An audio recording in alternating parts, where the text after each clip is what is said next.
This is another in the adventures of America's fabulous freelance insurance investigator, Johnny Dollar, starring Charles Russell. At insurance investigations, Johnny Dollar is only an expert. At making out his expense account, he's an absolute genius.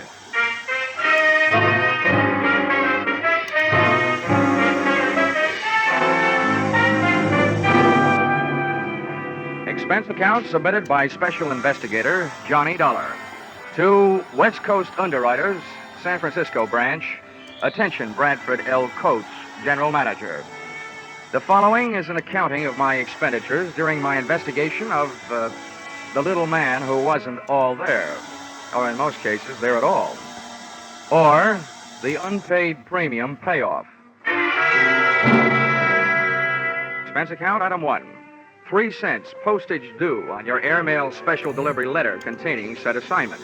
I can just hear you dictating it. Take a letter. To Johnny Dollar, you'll find his address in the files. Dear Sir, better make that Dear Dollar. Enclosed find copies of letters received by us from one Mr. James Yarbo, period. This man's wife was insured with our company until recently. One day before her death, her period of grace and an unpaid premium ran out. We canceled her policy in the amount of $20,000. Her husband, Yarbo, first made every effort to collect, then threatened us. Since then, we've received the enclosed series of letters intimating, without confessing, that he's had a hand in the accidental death of at least 12 of our policyholders to date. The police have been working on it, but are getting nowhere. If you are available, please come immediately. Yours very truly, so-called.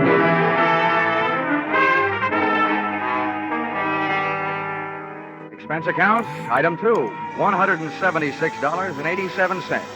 Airfare, Hartford to San Francisco. Item 3, $5.40. Cab fare, airport to your office. Dollar, glad you got him. You've no idea what a mess this whole thing is. Okay, Mr. Coates, okay, don't get excited. We'll nail this guy before you run out of policyholders. Well, the dozen he's apparently done away with already have cost us darn near $250,000. You've got to move fast, Dollar. The man is a homicidal maniac. Yeah, but a smart one, though. He's put just enough in those letters he sent you to let you know that he's working on a grand-scale revenge against your company. But he leaves out just enough so the law can't lock him up. He's had perfect alibis in every case. Look, Mr. Coates, tell me, have all these deaths been local, right around here? No, they've been all over California. Mm-hmm. Well, one other thing, the method. From this list you gave me, Mr. Yarbo seems to have a preference for killing people through the noisy and gory method of fake automobile accidents. Yes, very true. But what about this last one? Airplane crash. That was a $30,000 loss to us. Just think. Our poor innocent policyholder flying around and then his engine quit. Thanks to a man he's never even seen. Tell me, Mr. Coates, just how difficult would it be to get a list of your California policyholders? Names and addresses, you know. Why, that would take days. But goodness gracious, man, you can't hope to keep an eye on them all. Besides, the minute you went off the job, he'd strike again. That's a preposterous idea. Cut. Time. Look, I don't want the list. I was just wondering how Yarbo got it. Oh. Now, so far, you've given me nothing to go on. I'd like you to add 2 things to that. Yarbo's home address and a $50,000 life insurance policy made out to me. What on earth's that for? Well, look, in the first place, if we're going fishing for Mr. Yarbo, I might as well be the worm. In the second place, if I should get gobbled up in the line of duty, that $50,000 life insurance would make several attractive young ladies of my acquaintance very happy. Not, mind you, as happy as I can make them by remaining alive.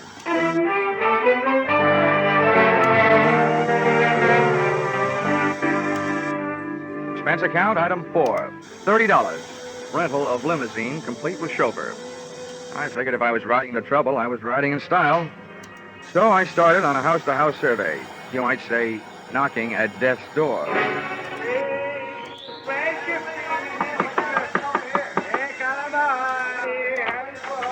Yes. What is it, please? I'm sorry to bother you, Mrs. Cianelli, but I'm from the insurance company. Oh, yes. It'll only take a moment. One question about your son. Oh, poor Angelo. What do you want to know about my poor son? He'd drive away in his automobile, that's all. I'll never see him alive again. Yes, I know. Tell me, Mrs. Cianelli, did you ever hear your son mention a man named Yarbo? Yarbo? Yeah. Yarbo. I don't know about no such Yarbo. Now, please. Please leave me. There was so much sadness in my house.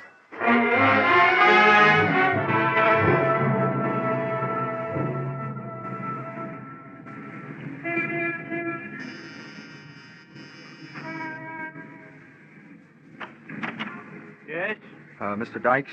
Yes. I'm sorry to bother you, but I'm from the insurance company. About your son's plane crash. Oh. Thought all those details had been taken care of. But just one thing, Mr. Dykes. Did your son ever mention a man named Yarbo? Yarbo? Yeah. An unusual name. I'm sure if he had, I would have remembered. Okay, sir. I'm sorry to have bothered you. And thanks.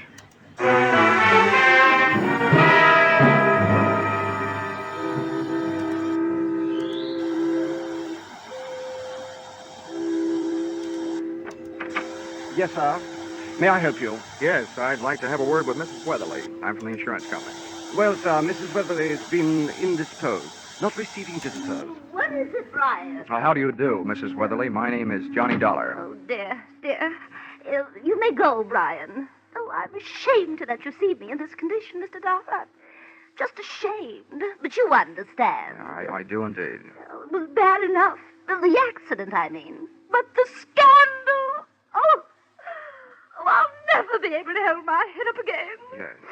No. If Harvey had to get himself in an automobile accident, why, I ask you, did he have to have that awful Mrs. Barclay in the car? Oh, yes. Yes, it was very unthoughtful of him, Mrs. Weatherly.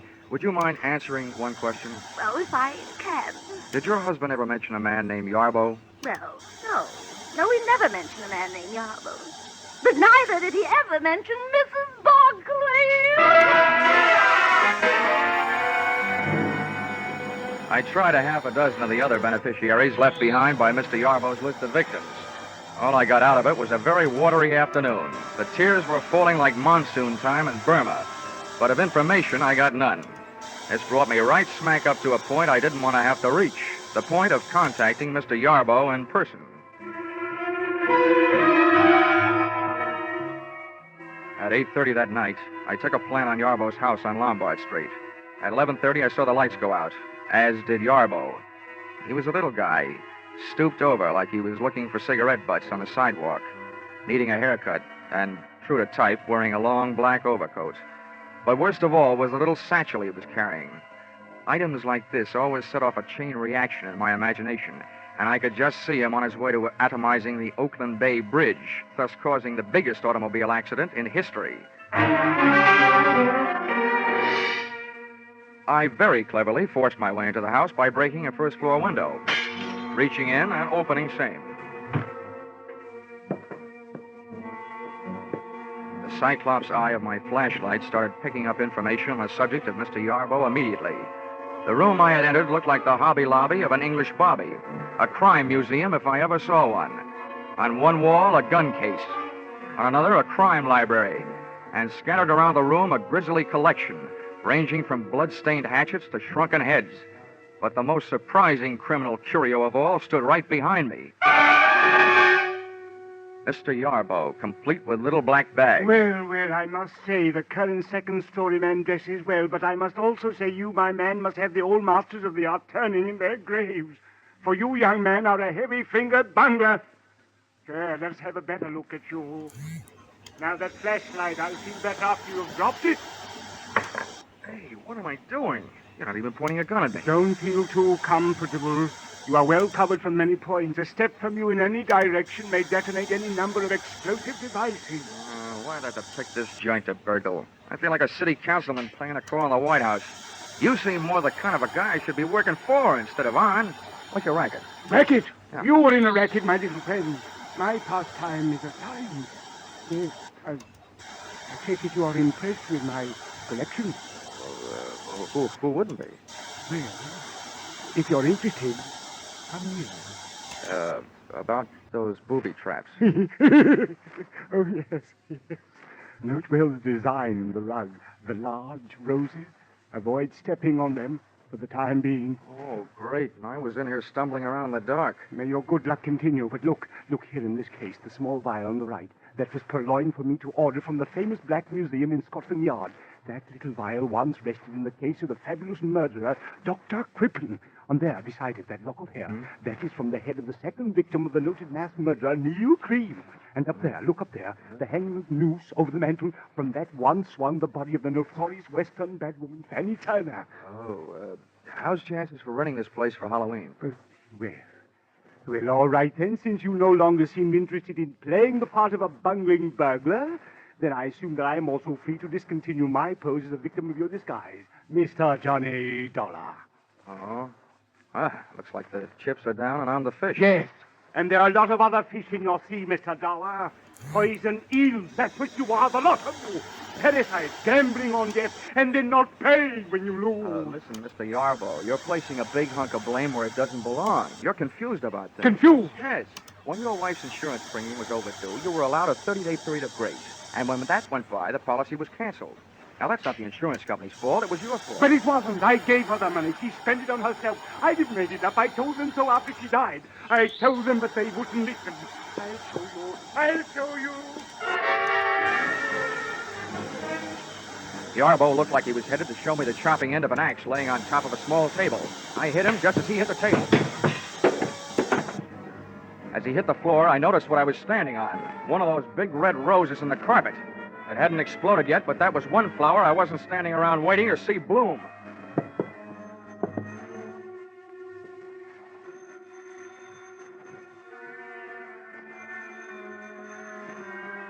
It took a lot of nerve picking up a telephone in that room.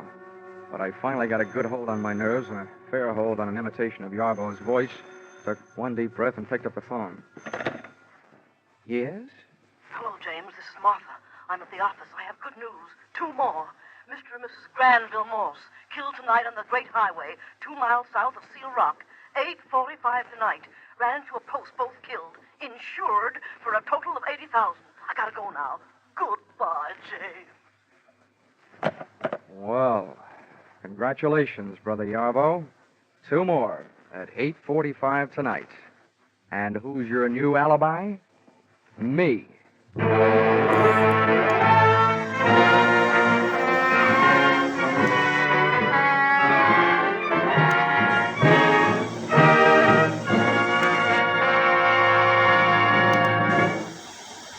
In just a moment, we'll return to the second act of Johnny Dollar. But first, did you ever think of "and" as a comedy word? Maybe not, but you'll get a full demonstration on CBS this Wednesday night. There'll be Groucho Marx and his guests on that hilarious quiz, You Bet Your Life. For it's the guests who sometimes floor Groucho with their wisecracks. There'll be Bing Crosby in his regular Wednesday night CBS show and his special guest, Bob Hope. There'll be George Burns and Gracie Allen and Bill Goodwin. And becomes more filled with comedy when you tell or learn that Lum and Abner will have their premiere as Wednesday night regulars on most of these same CBS stations. Yes, this fall you hear them all on C and B and S. Now with our star Charles Russell, we return to the second act of yours truly, Johnny Dollar.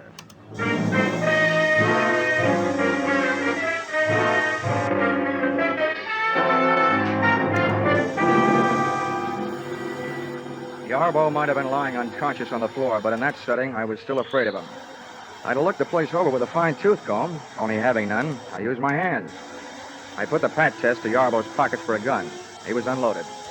Then turned my attention to the little black bag he'd been carrying when I saw him leave the house, and which he still had with him when he returned. I hoped it wasn't booby-trapped. Opened it and discovered that it was a trap, the type my kind of booby stepped into.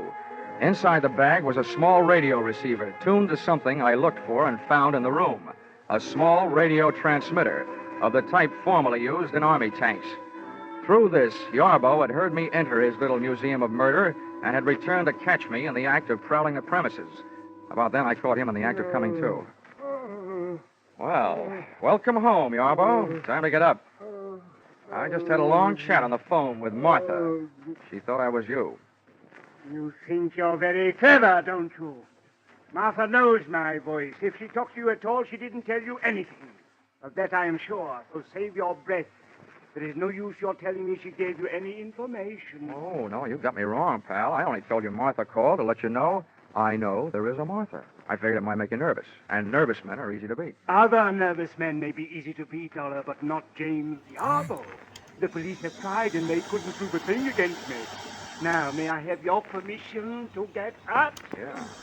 Maybe the police haven't been able to get anything on you, but I have something. Attempted murder. The hatchet you went for. The pitiful mistake of a pitifully suspicious mind, Dollar. I wasn't reaching for that hatchet on the table.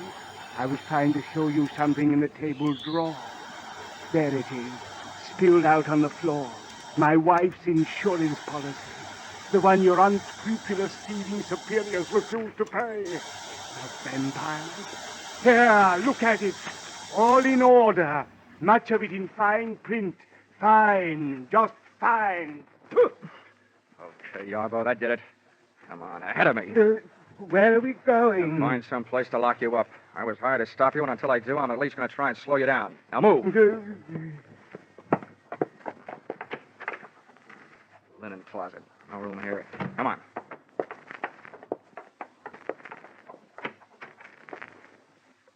Our bathroom. No window. Yeah, this'll do.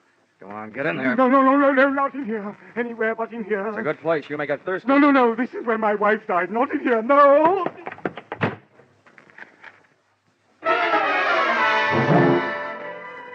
Which, on the surface, may seem to have been a move on the cruel side. But Yarbo was a man obviously off his rocker, and I needed him more nervous than I already had him. Too nervous to attempt killing any more people. Expense account item 5, a nickel. Phone call, downtown office, state police. Mr. and Mrs. Granville Morse had indeed crashed to their death on the great highway south of Seal Rock at 8:45, which made the lady with the early telephone news flash Martha, a gal with whom I wanted an early date.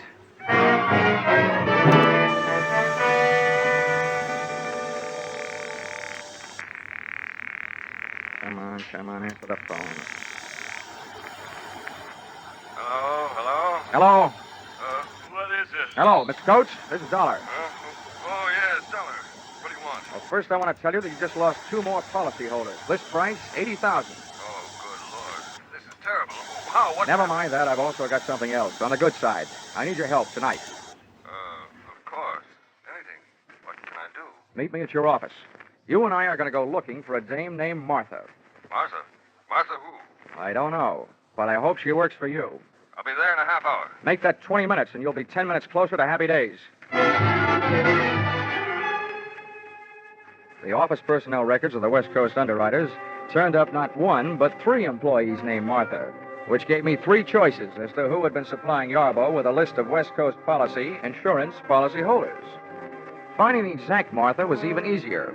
On the phone, she had told me that she was calling from the office, and the night elevator operator's in and out book showed the signature of one Martha Kinsey, and I just couldn't wait to hear her report. Who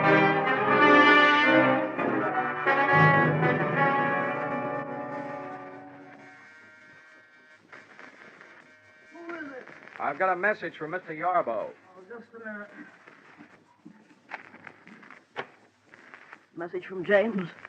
Oh, what does he want? Well, what he really wants is to get out of the bathroom. That's where I've got him locked up. Who are you? You ought to know who I am. I assume you're the one that told Yarbo he could be expecting a call from an insurance investigator named Dollar. Well, that's me. Well, I don't care. James told me girls give out lists of names all the time. Sell them for mailing lists. 10 cents apiece. May not be ethical, but it's not against the law. James told me, and I believe James. Oh, he's the smartest man I ever knew. He may be the smartest, but he's right in line to be numbered among the deadest. One of these fine mornings, the state is going to give him a cyanide egg for breakfast. What do you mean? You should know. Murder, execution, gas chamber. Well, you can't prove a thing. James told me so, and he knows. He's smart. I hope he's not smart enough to pick a lock with a bath mat. Now, come on, sit down. You and I are going to have a nice, long talk. We are not. I won't say a thing. I don't have to, unless you have a warrant, an indictment, and a court reporter. James told me so. Yeah, I know. He's smart. But no matter what he tells you, you're going to tell me a few things. Oh, no, I'm not. Oh, yes, you are. Oh, no, I'm not. Oh, yes, you are.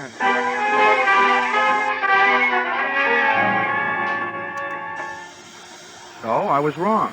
Martha didn't tell me anything. But her stubborn attitude did.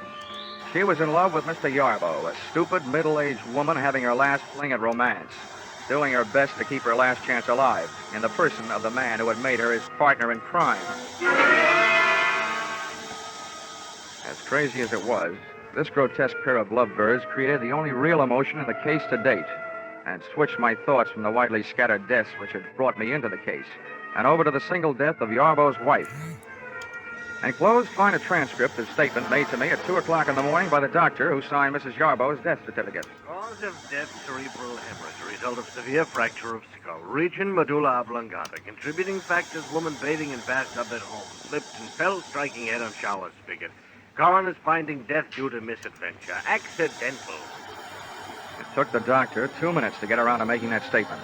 I figured it would take Martha at least 30 minutes to get her hair out of her curlers and make herself presentable enough to risk being seen on the street. That left me 28 minutes to get back to Yarbough's house before she did, and I didn't need half that long. In a cab on my way over, I took inventory. 1, to date, Yarbough's alibis covering him on all the so-called revenge murders had been perfect. Too perfect. 2nd, when I first faced Yarbough, he screamed about his wife's death, not in the light of having lost his lady love, but in the light of having lost her insurance money. Just as my 3rd and most important conclusion came upon me, the taxi came upon our destination, and I had to go to work.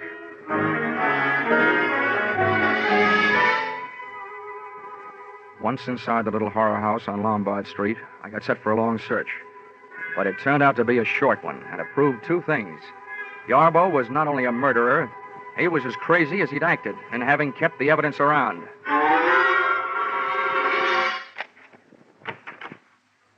Okay, Yarbough, come on out. Well, I hope you have enjoyed your waste of time, Mr. Dollar, as I've enjoyed my chance for meditation.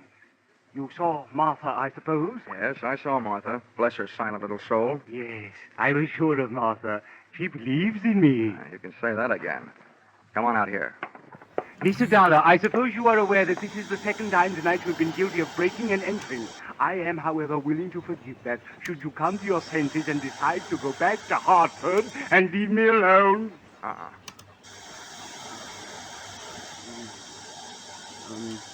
Mind treading on the roses in the rug, Mr. Dollar? Sorry, Yarbough. I fell for that gag earlier tonight. People who smile at that joke give me the last laugh. Now, look, Yarbough, I know exactly what you've been up to, and I know why you've done it. But your little war of nerves has got to stop. It will never stop. No one can prove anything against me. I can. I can prove that you haven't done a thing to bring about those accidental deaths you've been taking credit for.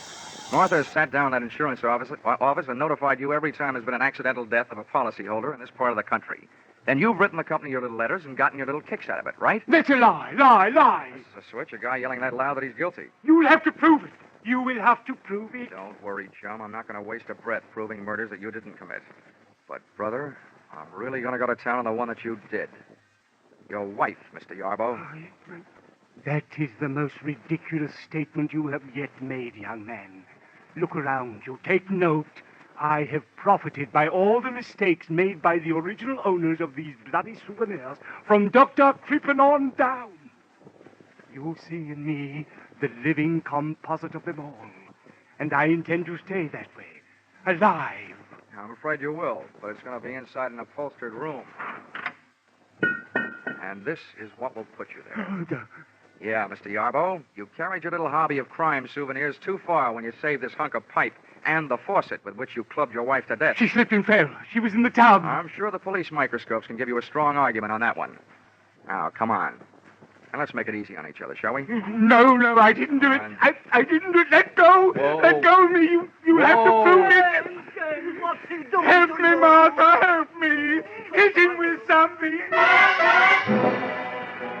I'd have bet on myself against the 2 of them if I didn't have to fight while playing hopscotch over those roses in the carpet, about which I still wasn't quite sure. It was touch and go. Martha would try to touch the back of my head with something, and I'd go. Do something, Martha. Do something. I'll fix him. The something Martha tried to do was pick up a heavy-based urn and aim it at me. She missed. It started to roll across the rosy carpet. When Yarbough saw where it was headed, he wrenched himself loose and dove to stop it. I dove the other way. He got there just too late.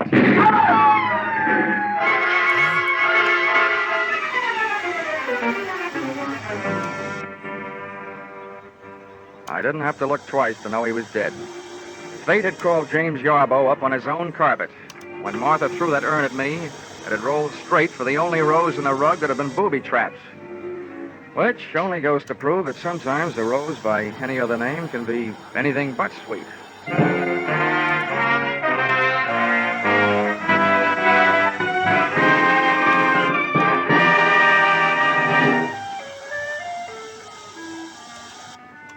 Expense account, item 6. $1.40. 3-month subscription, Love Life magazine. Sent to accessory to murder, Martha Kinsey, Tehachapi State Prison. I figured 3 months was about all she had. The judges and juries in California being rather efficient that way. Expense account, item 7. $6. Dinner and diving for pearls in a barrel of Blue Points at Fisherman's Wharf. Diving for Pearl's earring, which she lost while bending over the barrel trying to see what oysters look like. Item 8, $176.87. Airfare, San Francisco to Hartford. Expense account total, $942.08. Not including defense lawyer fees if you decide to sue me for not being able to add correctly. Signed, yours, truly, Johnny Dollar.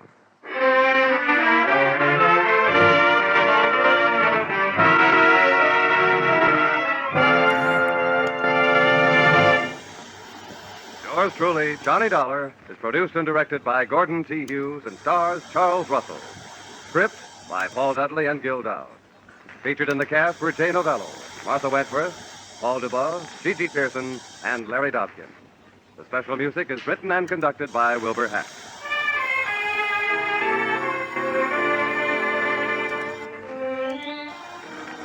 Be sure to be with us at this same time next week when another unusual expense account is handed in by Yours truly, Johnny Dollar.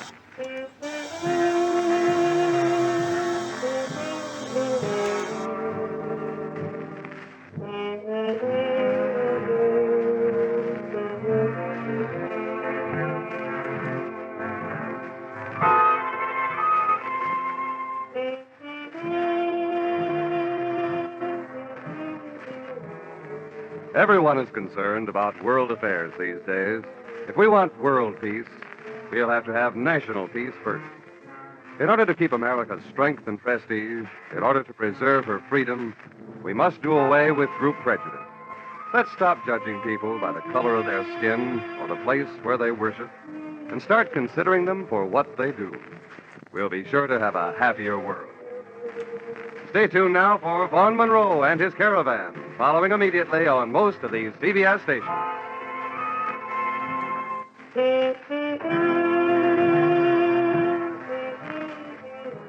This is CBS, the Columbia Broadcasting System.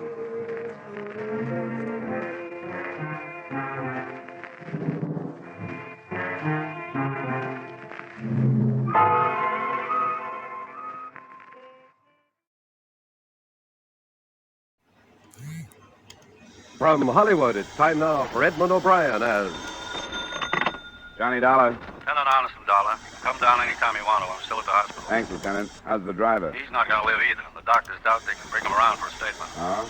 What about the loss? Has the amount been figured out yet? Pretty close. Almost $250,000. I don't suppose there's a chance, but was any of it marked or listed by serial number? Very little of it. You've got to come down. If the driver does regain consciousness, he may get something. If he doesn't, we'll be starting pretty much in the dark. I guess both of us have done that before. All right, Lieutenant Anderson. I'll be right down.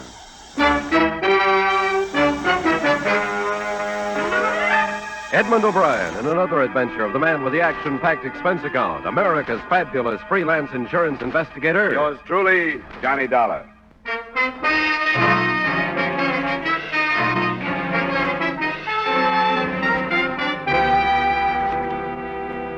Expense account submitted by Special Investigator Johnny Dollar to Home Office, Columbia All Risk Insurance Company, Hartford, Connecticut. The following is an accounting of expenditures during my investigation of the month-end raid matter. Expense account item 1, $108.25, airfare and incidentals between Hartford and Kansas City, Missouri, where I arrived some 7 hours after the company had advised me of the loss sustained by armed robbery by the Andover chain of department stores. The first details I received were sketchy. At the finish of a 4-day month-end sale, the armored truck that had picked up the receipts from 3 branch stores had been robbed. 1 guard had been killed at the scene. The driver, Carl Biller, was dying at 11:30 that night when I met Lieutenant Arneson in the hospital corridor. Dr. Curry, report. I'm afraid I talked her into a wasted trip down here. Just saw the doctor again. We're giving Bill less than an hour to live now. His wife just went into the room. Never came back at all, huh? No, I've been with him most of the time and had a man there when I wasn't. What did you expect him to give you, Lieutenant? I'm not sure. According to witnesses, he and the guard were shot down by one of the men in cold blood. Not because they resisted the killer. Why? To eliminate them, maybe. Why? Because the victims knew the killer, maybe. In spite of the masks they were wearing. That's what I hope you tell me. That's the point. How about these witnesses? They any good? Good as most. The picture seems to have been 2 cars, both sedans.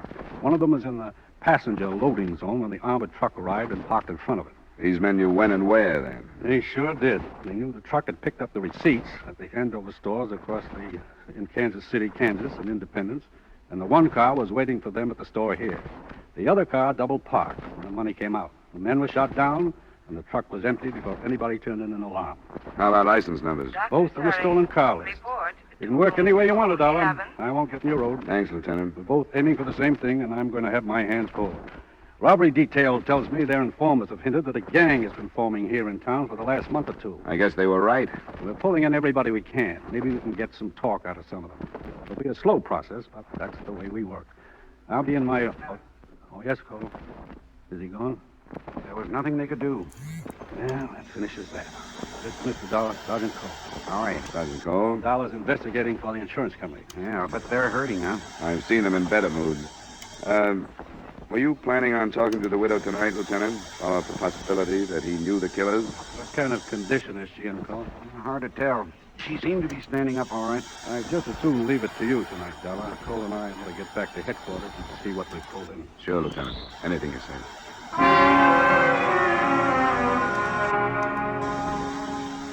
A short time later, a white-sheeted figure was rolled out of the biller room, followed in a couple of minutes by Mrs. Biller, a plain, lumpy woman in her 40s. In silence, she followed me into an empty waiting room a few yards down the corridor.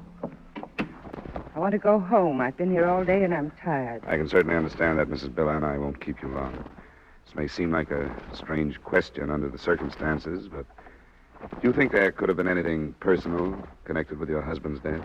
Personal? We're looking for a valid reason for Mr. Biller and the other men being shot down the way they were. What are you talking about? Why wouldn't he get shot? It didn't surprise me.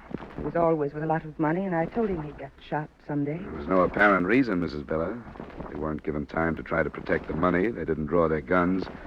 Private guards worked under orders to surrender as a rule, but they weren't given a chance. They were met on the sidewalk and killed without a word.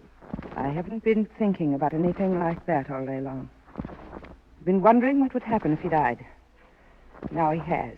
And here I am with the house still not paid for and no money. I just have to face it. He's dead, and that's all there is to it. You'd want to help us find the man who killed him if you could, wouldn't you? How could I help you do that? He and the other man could have been killed because they knew the man who killed him. How could anything like that be? Why should Carl know anybody like that? We don't know that he did. We only wonder. And I read the papers. How could he know anybody when they were all wearing masks? That could mean that he knew them very well.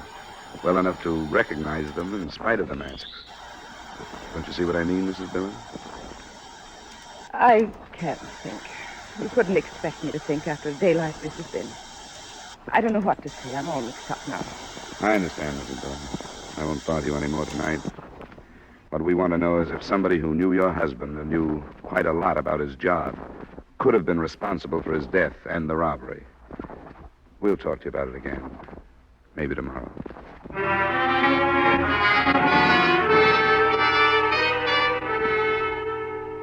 Lieutenant Arneson thought enough of the interview and the widow's reaction to assign a couple of men to keep her covered. The police spent most of that night pulling in known and suspected criminals and grilling them without any definite success. The next morning, I was in the lieutenant's office while he was waiting for one of his informers to be brought in. Nothing on the missing cars yet, Dollar, but I'm dead certain they haven't got out of town. We had it sewed up in a hurry. I put another man on a Biller angle, too, looking into his habits and friends, but staying away from his wife. We'll save her for you. Thanks a lot. I thought you'd like her. Here's the count, Lieutenant. Yeah, come on in, Emil. This is Emil Ordov, sometimes called the Count. Sit down, Emil. Emil and I have known one another for a long time, haven't we, Emil? I owe the lieutenant a deep debt of gratitude. We get along. Emil, this man's working for the insurance company that covered the missing money. You can trust him. If you say so, what else? What's going on in town, Emil? What does the crowd say about this heist? They don't say very little. They don't like this. These are foreigners who do this. From where? Chicago. The crowd don't like this. Doesn't look like a foreign job to me. They knew just where that armored truck would be and were waiting for it. How would outsiders get information like that? Who are these foreigners and where are they? Where they are, I don't know. Who? I hear only some names that are nothing. One is Pinky, one other is Ross. First name and last. Only Ross. Other is Shorty, other is the Nick. Who their other names are, nobody knows. He's not much, Lieutenant, but I am only a man. Anything more, Johnny? Yeah. Do you know if they're still here in Kansas City? How do I know that? So I, from the crowd, am the only one who knows where they are? Then I am shot too?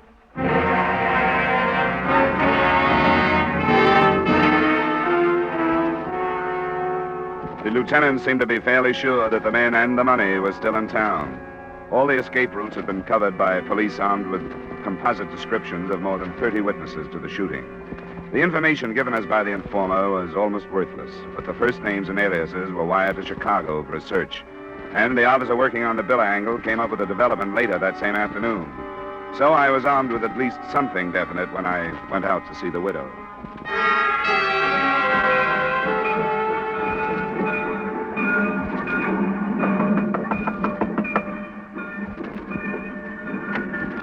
Hello, Mrs. Billa. Hello. Hope you're feeling better today. Some ways I do, some ways I don't. You can come in. Thank you. Mrs. Billa, I learned some things this afternoon that I hope you've been thinking about. What? Your husband and this woman named Betty Clare. I was going to tell you. What do you know about it? She's married to a man who just got out of prison. I was going to tell you. I knew she'd get him into trouble sooner or later. I did all I could to get him away from her. Even wrote a letter to the bonding company that she was nobody to be hanging around somebody with Carl's word. He saw her after her husband was paroled? Oh, not so much, I guess. But the husband was away sometimes. I don't know. Guess Carl went to see her some then. You must have thought of her when I talked to you last night. I did. There's no use lying. Why didn't you mention her? I don't know. Maybe I was ashamed of having a husband some other woman could keep a hold on until she got him killed. And you think their association was one where he would have told her details about his job? Yes. Now you'll admit that you think she had something to do with the robbery. Yes? Because Carl didn't come home night before last. I don't know where he was. But he came here in the morning to change into his uniform, then he left. That was the morning he was killed. Did you ask him where he'd been? No. I got over doing that quite a while ago. Has she been arrested? Not yet. Lieutenant Arneson is waiting for me. We wanted to get what you had to say before we talked to her. Do you have anything more? No. Except I hope she gets hurt as much as she's made me get hurt. I think that's all then, Mrs. Billa. Sorry you didn't mention this last night. Hope we aren't too late now.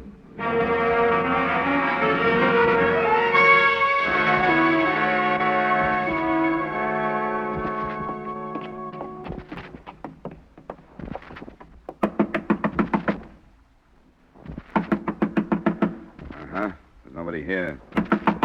You're in there! Open up! Spring lock. Huh? You've got the key. Let's get over to the side. You never know.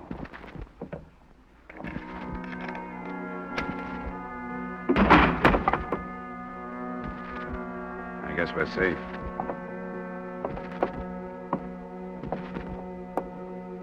Betty Clare. She's been choked to death.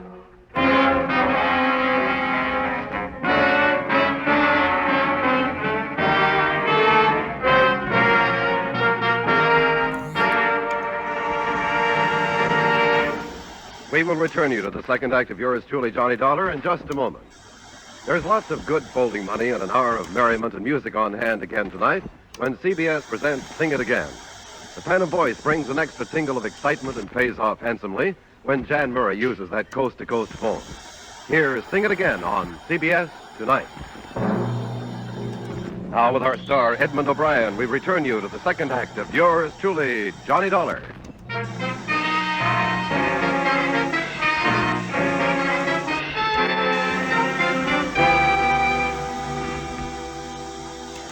Betty Clare had been strangled, obviously by a pair of hands. The apartment showed signs of a struggle, but further search revealed only a newspaper whose date and time seemed to indicate that she'd been killed after Carl Villa had died. There wasn't a lead as to the possible whereabouts of her husband, Arnold Clare, but the search for him was speeded up. At 5, a report from a section of Kansas City called East Bottom did give us a lead. The body of a man was found in a garage. He'd been shot to death, and in his pocket was a receipt for an insured parcel post package. A follow-up on the receiver's address showed the package to contain $15,000 in cash. Later, the informer, Emil Ordoff, followed the lieutenant and me in to view the body.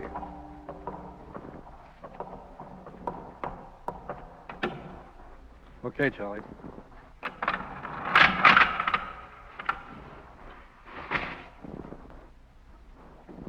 You know this man, Emil?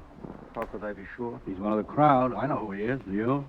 His name is Norwood? You know it is. Yes, I know. They'll know it. The record of narcotics possession, suspicion of burglary, 60 days last year on vagrancy, and carrying a concealed weapon. Yes, Earl Norwood. The lieutenant tells me he's not from Chicago, Emil, that he's a local boy. Yes. You still say the Andover job was pulled by Chicago men? This is what I think, what the talk is. I also told Dollar that I never could really trust you, Emil. There was always a chance somebody might buy you into bringing me false information. Oh, no. Couldn't somebody who just made a $200,000 haul buy you into it, Emil? Oh, no. Money's not going to do you any good if I find out you're not leveling with me. I got about 4 charges I can bring against you. They send you up for quite a while. I owe you deep gratitude. I tried to find out more, so you let me go now. I'll give you the rest of the evening up to 10:30, Emil. One thing you don't have to find out. Norwood here sent 15 grand out of the city by mail. There's only one reason he'd do that. He was mixed up with the Andover job. Now get going. I'll pick you up later.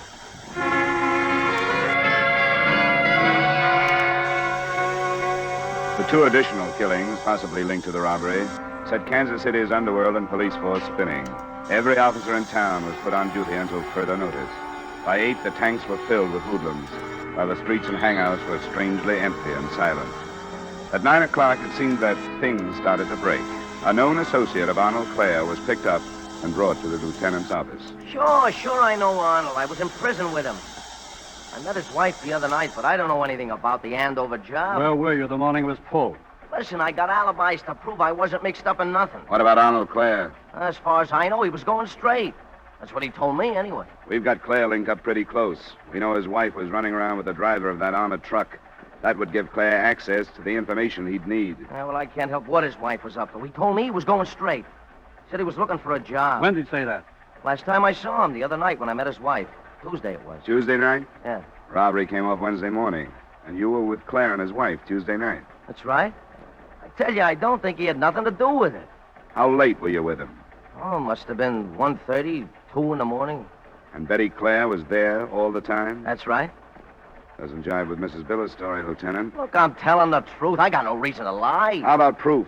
Was anyone else there? Yeah, somebody else was there. We ordered some liquor sometime around midnight. The boy from the liquor store brought it up. I forgot the name of the place, but I can show you.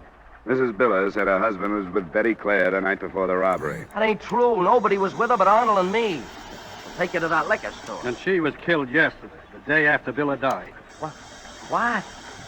Who was killed? Are you sure Biller wasn't with you and Betty Clare and her husband? You telling me Betty Clare is dead? You know she is. Strangled. Now tell us why. Hey, wait a minute. I didn't know anything about it. I swear I didn't. I'll tell you where Arnold is to prove I didn't know. What kind of proof is that? I didn't know. I swear I didn't. He didn't tell me. He said there was too much heat on from the Andover job. And he didn't have an alibi for the whole morning. He said he wanted to stay out of sight for a while. Sure. Make himself look innocent, I suppose. I don't care what you think. That's what he told me, and that's all. But if his wife has been killed, I don't want to have nothing more to do with him. That's a real double cross to get me mixed up in anything like that. I'm through with him. Where is he? There's a shack out by the edge of town near the river. I've been taking food to him. Let's get started. Lieutenant means you, Stone. Now, look, you ain't gonna make me go with you. Ain't it enough I tell you where he is? You're the first real live hunk of progress we've had. We want to hang on to you. Come on. He'll kill me if he gets a chance. We'll try and see that he doesn't get one. Lieutenant. Yes, Cole. Bad news. They caught up with Emil Ordoff.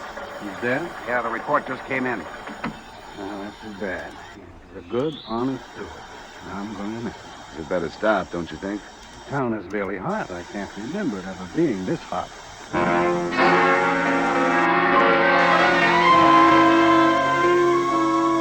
We checked Stone's story at the liquor store. The delivery boy finally remembered and agreed that only Stone had been with the Clares in the apartment the night before the robbery.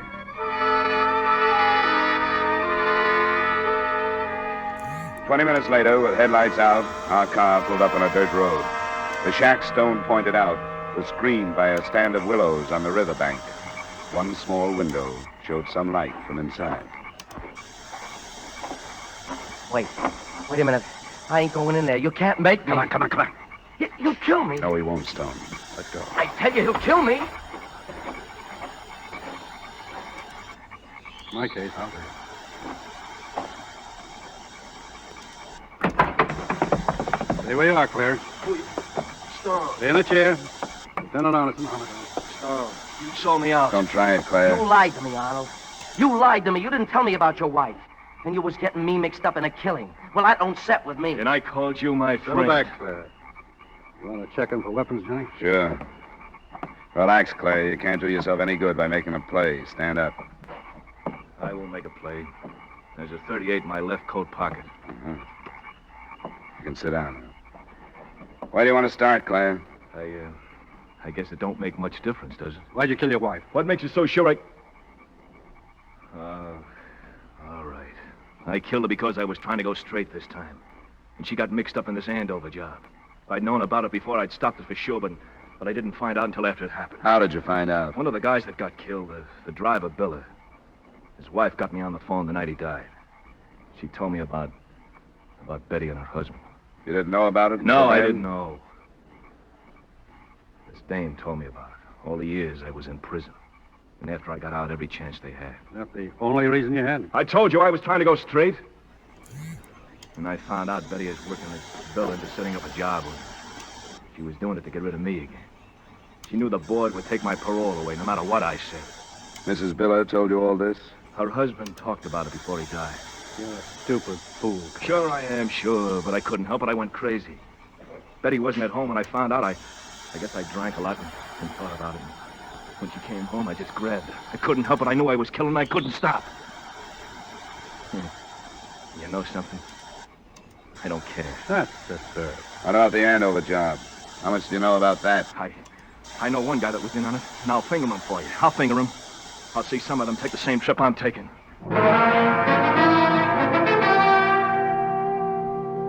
From the break Stone gave us, the case snowballed. The man Claire took us to led us to another, and he to another. It went that way until 4:30, when all that remained were the men from Chicago we'd heard of earlier. They were holed up in a house together, and one of them, Ross Degnan, had been the killer during the job. He'd killed for no reason, except that he'd been under the influence of narcotics. Dawn was just beginning to break when the stakeout was drawn around the house. Got a little faster than I wanted to. One of the men who got here before we did said he heard a phone ringing in the house. They've been tipped, then. Probably. Sergeant Cole? Ready to go, Lieutenant? I think so. He's covering me with a Thompson for the driveway. Near the porch. Yeah. You aren't forgetting those sawed-off shotguns, are you? Not going to get within range. Not me. We'll try to call them out from the street. Oh, wait. Car starting. Where is it? The garage. They've got into the garage. The garage! You men in the back! Cover the garage! Watch it. Here they come. Thompson, Cole, use it! Get the driver!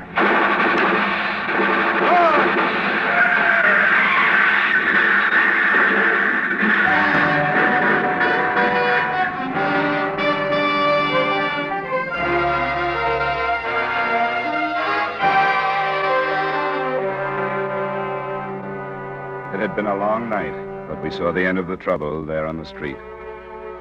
What the Chicago men had with them and stolen money brought the recovery up to within $2,000 of the original amount.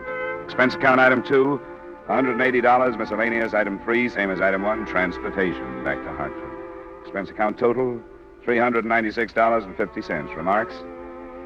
I talked to Mrs. Biller before I left, hoping to get some kind of revenge against the woman who'd stolen her husband. She told Arnold Clare that Betty had set up the robbery, but she got her revenge. Murder. And the company owes her a deep debt of gratitude.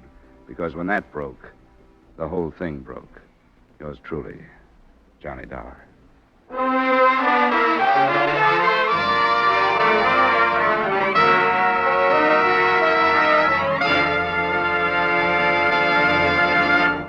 Yours truly, Johnny Dollar, stars Edmund O'Brien in the title role and is written by Gil Dodd with music by Wilbur Hatch.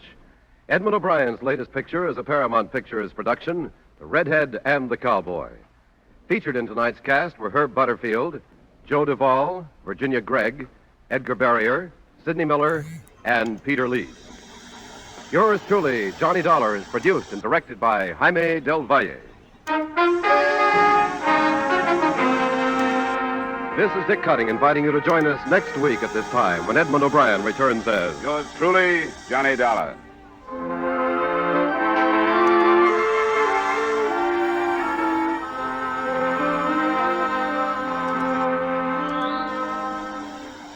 Do you know that there's one fire in an American home every 20 seconds? That fires kill 11,000 people every year? Staggering, isn't it? 90% of fires in the home start through carelessness. Be careful with matches and keep them out of the reach of children. And if you're a careless smoker, don't smoke in bed or discard lighted cigarettes thoughtlessly. Don't gamble with fire. The odds are against you. Stay tuned now for 5 minutes of the latest news.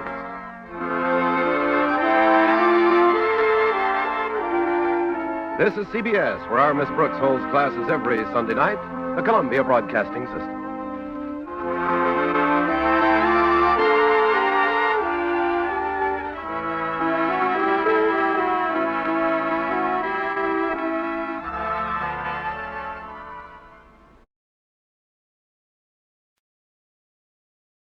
This you can really call a fish story. And I was the live bait.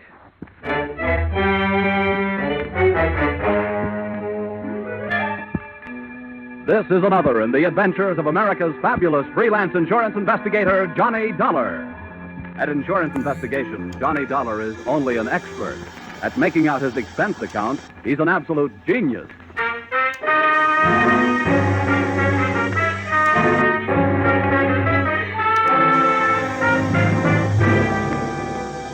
Expense account submitted by Special Investigator Johnny Dollar to Intercontinental Marine Insurance Company, Hartford, Connecticut.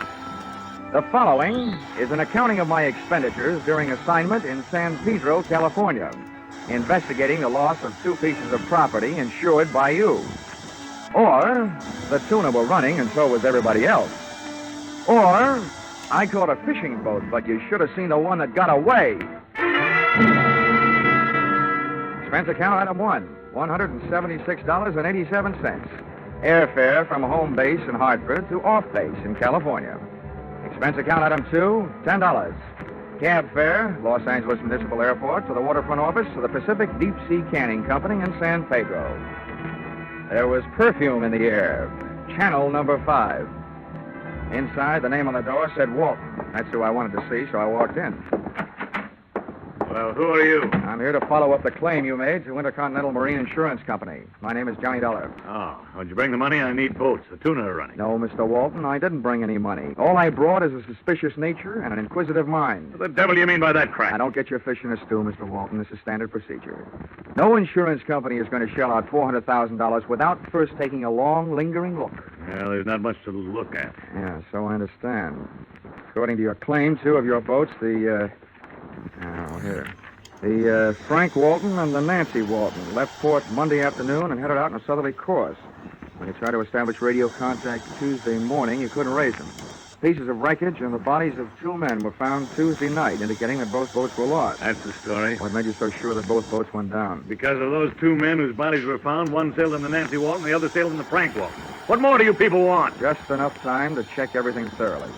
You know, this wouldn't be the first time a shipwreck has been faked to collect insurance. I see what you mean. Yeah, I guess the faster I get you satisfied, the faster I'll collect my money. Sorry I lost my temper, Dollar. I'll do everything I can. Send Captain Carpo in. Carpo's my fleet captain, Dollar. He can give you all the details. But I'm telling you, there aren't any more. Well, one thing for sure, Mr. Walton.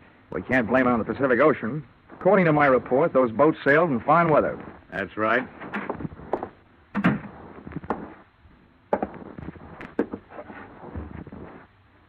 You call me, boss? Yes, George, this is Mr. Dollar from the insurance company. He's here to investigate the sinking. So? I'm happy to meet you, too, Captain. What do you want? First, I want your theory as to what could have happened.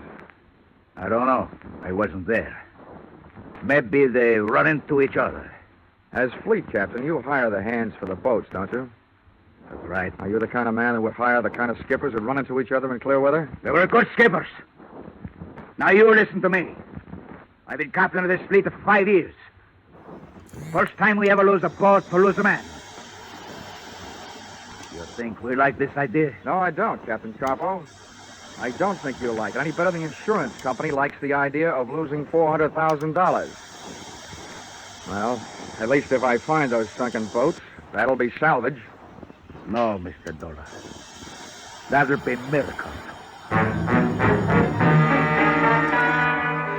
The meeting busted up without me getting busted up, which was unusual in itself. And I hitched myself a ride out to an outfit who knows more about salt water than a Coney Island taffy maker. The U.S. Coast Guard. Enclosed find the statement of the commander of the station, Lieutenant Senior Grade Miles P. Endicott, Jr. We've made thorough patrols using both air and surface craft. The bodies of the men recovered show signs that lead us to believe that they were blown clear of the lost ships by violent explosions. All the lieutenant needed to say to make my eyes light up was that one word, explosion.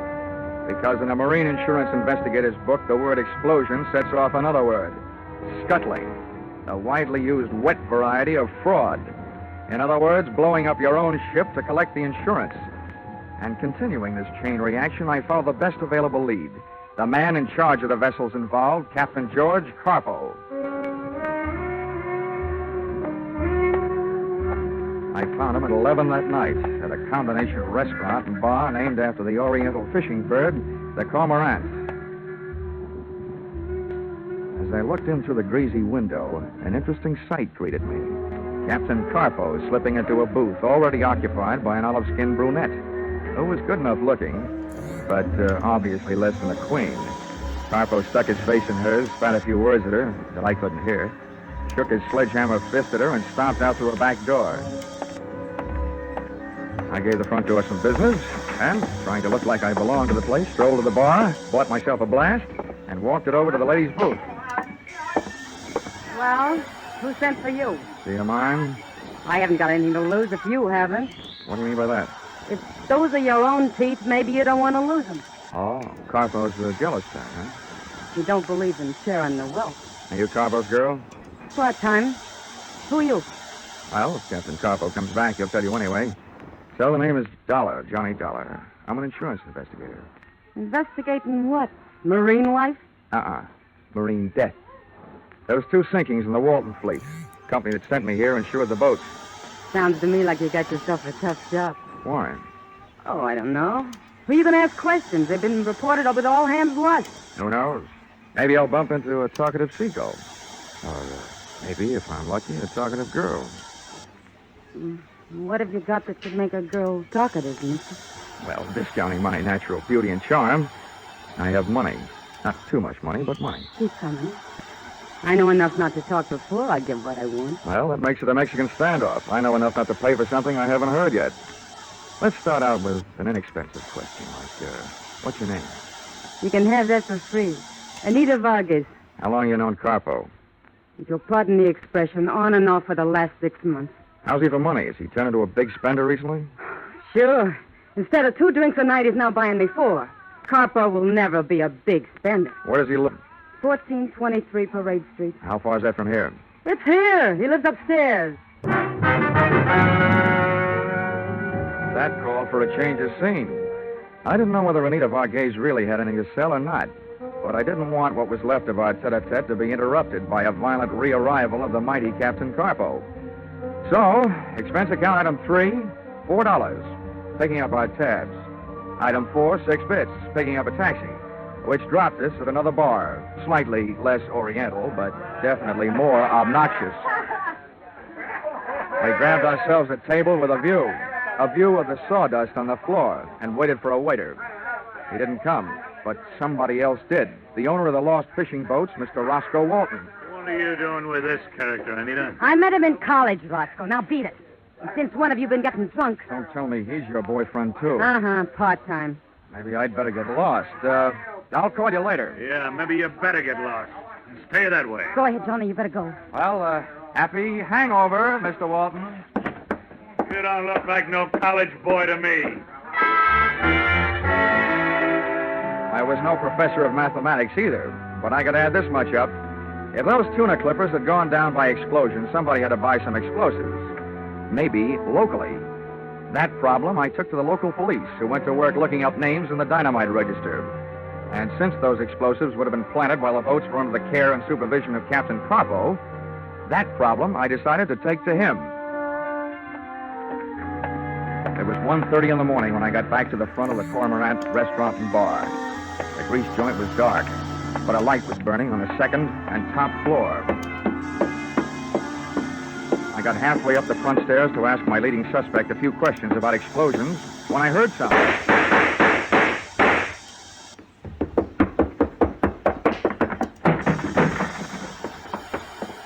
Carpo was still moving when I got up there, but not for long. The back door was as open as the captain's life was closed. I looked down the back flight of stairs. It was either too dark, or there wasn't anybody there, and I wasn't going down to look. I'd been over the body just to make sure. Oh. First they beat him half to death. I wonder why they didn't finish him that way. Huh? Well, sir, perhaps it would be best if you were to remain where you are. At least my pistol seems to recommend it. Well, you seem to have done inestimable damage to my good friend Captain Carpo. The poor fellow seems to be definitely dead.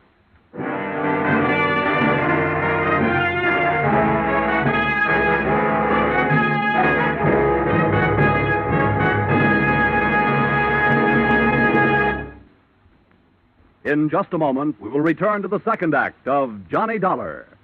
But first, you might be interested to know that CBS has acquired a couple of blocks of wood. You're not interested? Well, would you be interested if you knew that those blocks of wood had been carved into certain figures? No. Well, then let's try this. Would you be interested if you knew that those carved blocks of wood could talk?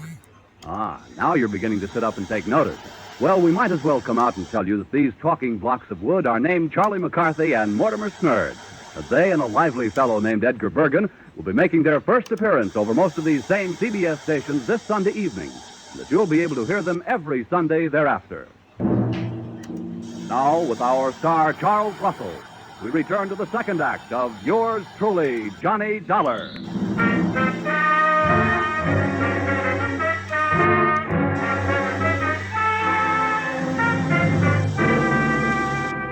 There I was again. Always the suspect, but never the tried. With a dead body at my feet and a pistol at my head. The man holding it was neither small nor large. Thomas Mitchell type. His frame was fighting the seams of a sloppy tweed suit, and his pouchy face was fighting the alcoholic content of his blood. Well, sir, what do you have to say for yourself? Oh, don't be ridiculous. I came to talk to this man. Killing him would hardly be the way to kick off a conversation. How about you? What are you doing here at 1:30 in the morning? Most amusing, most. Two accused men, each of them judging the other. Ha ha! With a dead man for a jury. All right, then. As for my testimony, my name is Cricket. I was on my way to discuss with the good Captain Carpo a matter of possible mutual profit. Naturally, when I heard the shots from the street, I hastened to his assistance. I won't ask you how you knew Carpo was getting shot instead of doing the shooting. My name is Dollar. I'm an insurance investigator from Hartford, Connecticut. I was sent out here to look into two sinkings in the captain's fleet. Oh, then you and I share a common interest. My business is ship salvage. It's obvious that I should put up this pistol and replace it with a shake of the hand. How do you do, sir? In my business, you never know. How do you do? This is indeed a most fortunate meeting. A pity that it should take place upon the very threshold of tragedy. Poor Carpo. His face seems to have enjoyed the worst of an encounter with a monkey's fist. How's that? A monkey's fist. I mean, what's that? Well, a monkey's fist, sir, is a highly complicated knot woven about a slug of lead to lend weight. Ordinarily, it is intended for use at the end of a heaving line. However, it is sometimes used by seamen in the forecastle in the administering of torturers sleeping. Now, what do you make of that? Well, if we can take the word of the centuries for it, torture suggests the violent seeking of information. That would indeed seem to be the case. From the looks of this room, a monkey's fist or any other kind of knot wouldn't be hard to lay your hands on. What's that one on the wall there? Oh, that is a miniature of a knotted ship's fender. Fender? It's a device for cushioning the shock between a ship and a war for another vessel. In modern sailing, this type has largely been replaced by the commercial cork variety. Oh, somebody evidently heard the shots and notified the police. Awkward. Look, Mr. Cricket, Yeah? I feel like talking, but not to the police. Splendid. Perhaps then you would be kind enough to join me in a nightcap at my quarters? Lead me to it.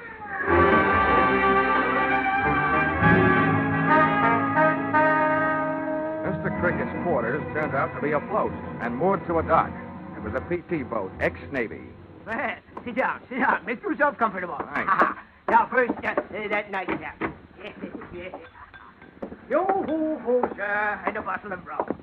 And now, if you'll do the honors... Delighted. I will invite the London Symphony to play behind our chair. Tchaikovsky, the Pathetique. Oh, utterly beautiful. Wow. Sweet phonograph records, soft lights, and hard liquor. This is the kind of stuff I enjoy on my time off, which this doesn't happen to be. There we are. Now to business. Mr. Dollar, I assume that the insurance company that sent you out here is not satisfied with the story of the sinking of the two vessels, Frank and Nancy Walton. I assume further that you have been authorized to spend any necessary monies to not only view the evidence firsthand, but also, if that evidence proves a criminal intent, to be able to retrieve it from the ocean floor for use in court. Are my assumptions correct? They are. But it can't be as simple as you make it sound. The first job seems to me the toughest. Finding the spot where those clippers went down. I would venture to say that with my special equipment, I could detect the presence of the fillings in Davy Jones' teeth. Yes, it is fantastic, sir. And about your price. Is that fantastic, too? My proposition is this. A flat price of $5,000. And, in the event that criminal intent is proved, the possession of the recovered house. I assume this $5,000 is only payable if you succeed in locating the boat. Let us substitute the term returnable for the word payable. I will need $5,000 in advance, and our contract shall state that in the unlikely event of failure, you shall get your money back less my necessary expenses. Agreed? Agreed. Good. I'll have your money for you in the morning. Good. I trust I shall have your boat for you in the afternoon.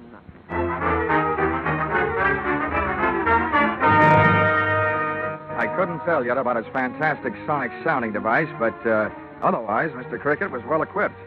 By ship-to-shore telephone, he ordered me a taxi, which I ordered to a corner near Roscoe Walton's Pacific Deep Sea Canning Company. Carpo's death made me want to get a good look at Carpo's office. Something about the way he died kept baiting up the thought that there was something fishier about this case than just plain old-fashioned insurance fraud. The only thing that was out of place in the place was under a rug, under Carpo's desk, a wall safe sunk in the floor. That proved easier to open, a poker hand with 3 aces. I lifted the heavy steel door. The first thing I saw was an oblong package, brown paper. I stuck one hand in to lift it out, and I couldn't. So I used 2, and my back. It was as heavy as lead. But when I tore off the wrapping, I saw that it was as valuable as gold, because that's what it was, a gold ingot. I didn't even have time to wonder, because the subject suddenly changed from lead to gold to cold steel in his voice in his hand. Hold it there. Hey, Mr. Dollar. It's a little late to be canning fish, isn't it, Walton? Yes, it seems to be just right for breaking and entering. What are you doing here? Entering the last phase of this investigation, Walton, and breaking the back of your little racket. Or I should say big. What do you mean, racket? To me, it looks like your boats have been bringing in more than fish from the Mexican coast. This heavy little handful makes it look like they've been hauling in Mexican gold. I don't know what you're talking about. I'm not going to stand here and be accused. It's all right, you're not going to stand there. Not on those feet. Ah! Give me that. You and take this. Oh, Johnny. Are you kidding? You'll never make a living being a fight referee. I'm what is commonly known as the winner. Johnny, do you really believe what you said is true? What about smuggling in Mexican gold? Yeah. Listen, Anita, when you find a private citizen with a gold ingot, he is not using it for a watch fob. The only thing I learned after that was that 2 hours in the sack does not constitute a good night's sleep. By 10 in the morning, one phone call east and one telegram west delivered $5,000 into my hands from a local bank. And I, after a quick call to the Coast Guard to cover a few final details, placed myself into the hands of Mr. Cricket, deep sea guide extraordinary.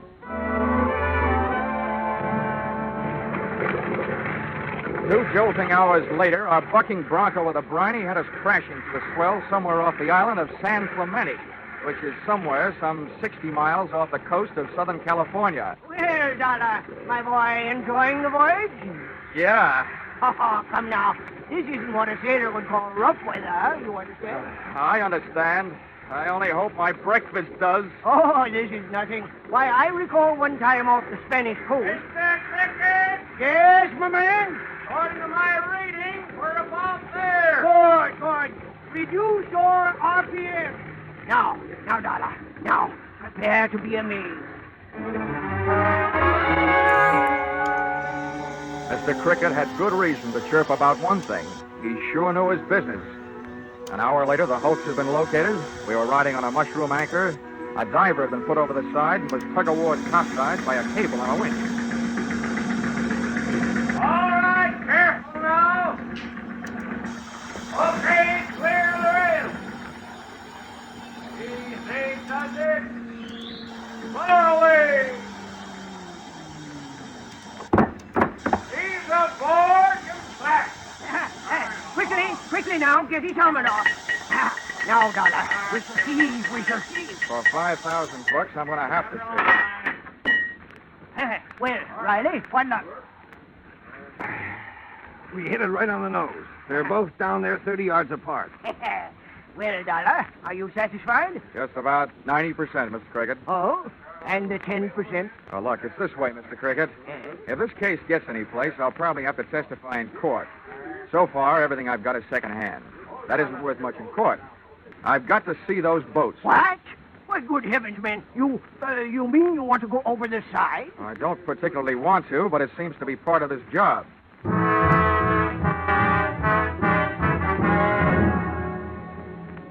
Many times before in my career, I've thought I had a heavy weight on my shoulders. But that diver's helmet set the new record. And those lead shoes and that rubberized canvas suit didn't feel exactly Zeus.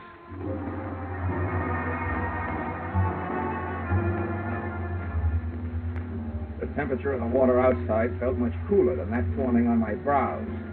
This was a steam bath, airtight. 8 days later, in my mind at least, my lead wedgies groped for a foothold on a slimy bottom, and I had arrived shipside. As I had no immediate way of determining the sex of a sunken ship, I couldn't tell from a bath beam whether I was looking at the Frank or the Nancy Walton. About then, a passing current grabbed me and invited me out to dance along the ocean floor. I grabbed out for anything for support, and it turned out to be a rope hanging from the clipper's gunwale. Well, Dollar, When the drift passed on the harbor, all right? I had a chance to take a closer look at what I was hanging on to. The line was secured to a woven rope ship's fender, which Mr. Cricket had not so long before told me was fashioned about a buoyant core of cork. But this one felt heavy enough to be loaded with county cork. And as for buoyancy, this was about as buoyant as a lead balloon. It was resting on the bottom and heavy to lift. The next current that swept over me was mental. I clawed the shark knife out of the diving suit belt, started hacking at the woven rope, then through a thin layer of canvas. And that's as far as I got. Dollar, is this phone system operating? There now, Dollar. Are you there? This ain't the three little fishies. Oh, good. The ship? Yeah, they're here all right. Are you satisfied that they were don't by explosion? Yep, they're blasted in all directions. Then I have earned my $5,000, and I must bid you farewell. What?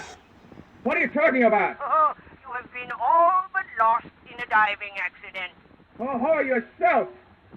What'll that get you? In disposing of you, sir, I am confident. well as pocketing your $5,000, I will also do away with the meddling of the insurance company. You see, when my diver comes down to recover your unfortunate body, he will continue our search for the gold. Oh, well, I've got news for you, pal. You evidently didn't knock the hiding place out of Carpo before you killed him. But I was lucky. Not only have I already found that gold, I have stashed it. Here now, Dollar, you're bluffing. If you think so, turn off my air. So you do know about it. Dollar, tell me honestly, are you open to terms? Well, I'll think about it. Haul away!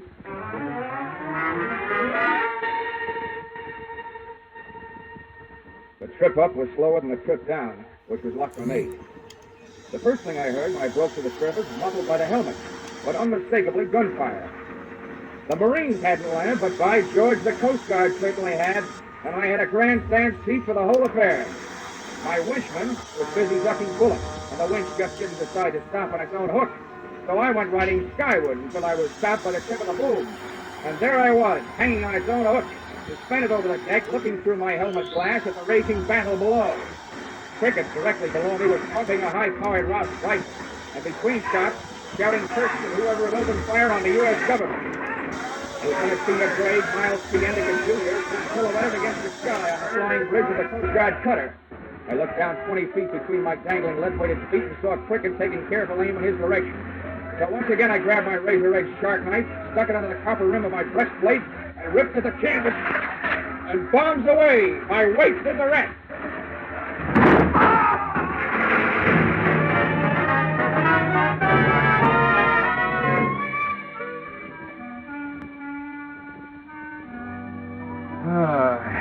Expense account, item 5.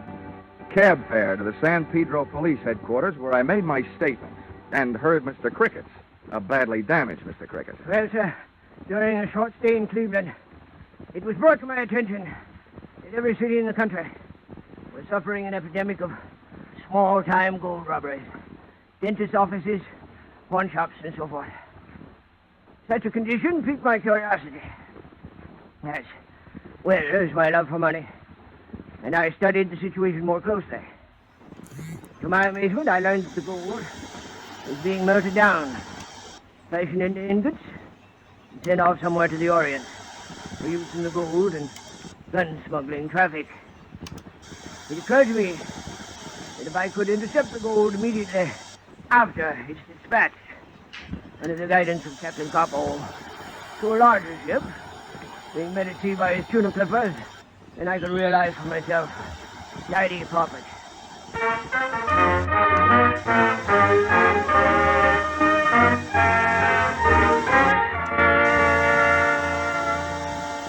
Expense account, item 6. $7.50. A 5-pound box of chocolates for Miss Anita Varghese. Address, San Pedro Municipal Jail. It seems that the police sometimes classify a part-time girlfriend as an all-time accomplice. Expense account, item 7. Airfare, Los Angeles to Hartford. $176.87. And being Friday, what do you think they serve for dinner on the plane? What else? Tuna fish salad. Expense account total, $1,264.28. Yours, truly, Johnny Dollar.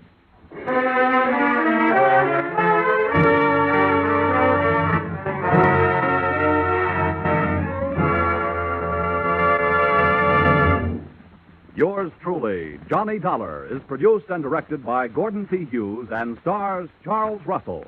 Script by Paul Dudley and Gil Dowd. Featured in the cast were Willard Waterman, Junius Matthews, Edmund McDonald, Georgia Ellis, Larry Dobkin, and Paul Dubois. The special music is written and conducted by Wilbur Hatch.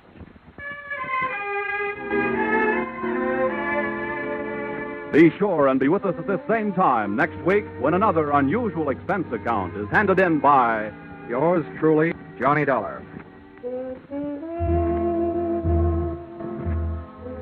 Every fall, the ladies like to go out and get some new fall clothes. Well, CBS has gone out and gotten some new fall shows. One of the gayest of these new programs is The Red Skelton Show, which makes its bow over most of these same CBS stations this Sunday night. There's no one quite like Red Skelton, as you'll find out when you tune in tomorrow. The Red Skelton Show is a part of the CBS Great Sunday Night Laugh lineup. Don't miss it. Now stay tuned for Vaughn Monroe, who follows immediately over most of these same CBS stations. Paul Masterson speaking. This is CBS, the Columbia Broadcasting System.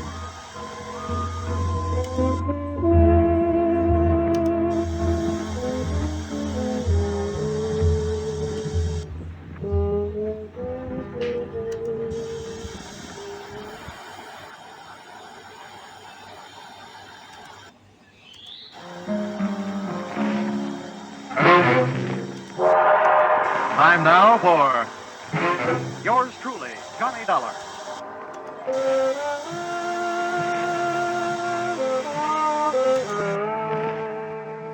The next half hour has its baggage packed to take a trip with America's fabulous freelance insurance investigator, Johnny Dollar. At Insurance Investigation, he's just an expert. At making out his expense account, he's an absolute genius.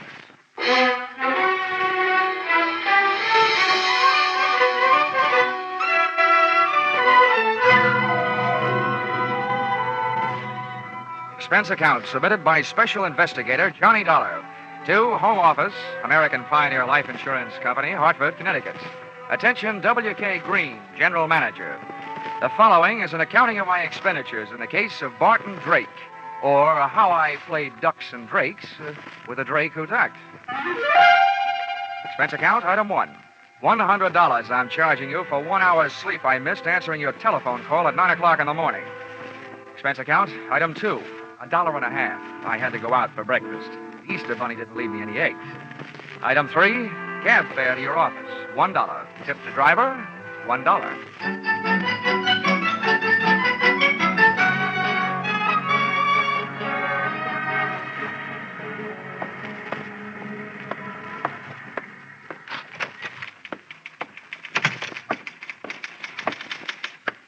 Good morning, Johnny. Why don't we make that good night sometime soon, shall we, Chickie? Well, I've had to type up some of your expense accounts. I think maybe an evening with you might be fun. But business first. Old Stonewall's waiting for you. Hasn't he gotten out of that military kick yet? No, he still thinks he's a general. But to me, he's still just what he was before he ever went into the Army. His belts never stopped fighting the battle of the businessman's bulge, huh? Well, forward march.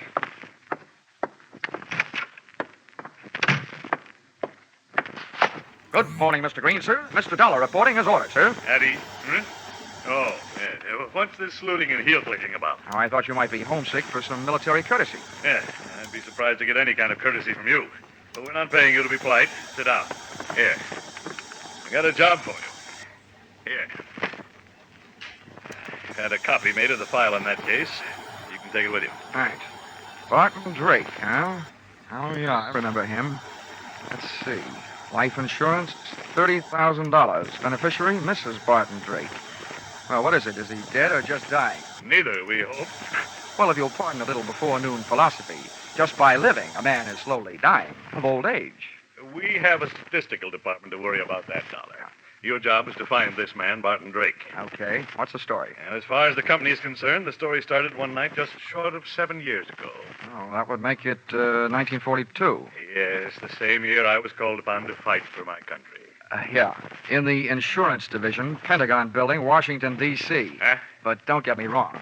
Those who served can be just as proud of what they did as those who fought. As you were saying. I merely used the word fight as a general term. Yes, General. Barton Drake, one night about 7 years ago? Yes. When we issued the life policy on Drake, he listed his occupation as that of hardware store proprietor. Hardware? As I recall it, he specialized in unregistered pistols, handcuff keys, and hacksaws. And if I'm not wrong, at the time he disappeared, he was under suspicion of grand larceny and wanted for assault with intent to kill a police officer. Yeah, that's right. At the time, he was suspected of a number of large robberies. Now, refresh me on that cop shooting. How'd that happen? You remember.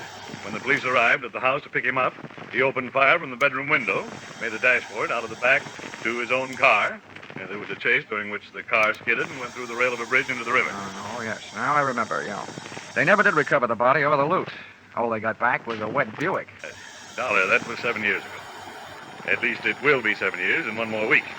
At that time, Barton Drake will be declared legally dead by the probate court. His wife has already instituted proceedings. And when the court says she's a widow, she says, I want my $30,000, and you have to pay it, right? Exactly. But we're not going to pay that $30,000 if we can help it. At 9 o'clock this morning, the Missing Persons Bureau of the New York Police Department called us and gave us reason to hope that Drake is still alive. What happened? Did they see him in a crystal ball? You don't know how close to the truth you came, Dollar. Oh? The Missing Persons boys have a new habit these days. Whenever there's a television show where there's a public crowd involved, they watch it. Last night, they think they spotted Barton Drake at the prize fights. Now, that's all we've got to go on, but we think he's alive and that he's somewhere in New York. Well, that's a start anyway. I know where to find New York.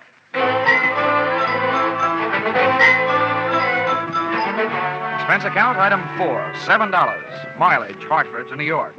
I stopped in Bridgeport to soak up a dish of coffee and whatever information there might be in the insurance file. Of the two, the coffee was the stronger.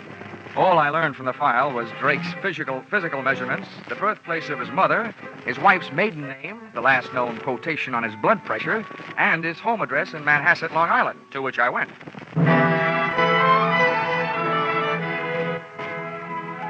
The house had a $40,000 look about it, and its grounds were being manicured by a gardener who had a $12 a day look about him.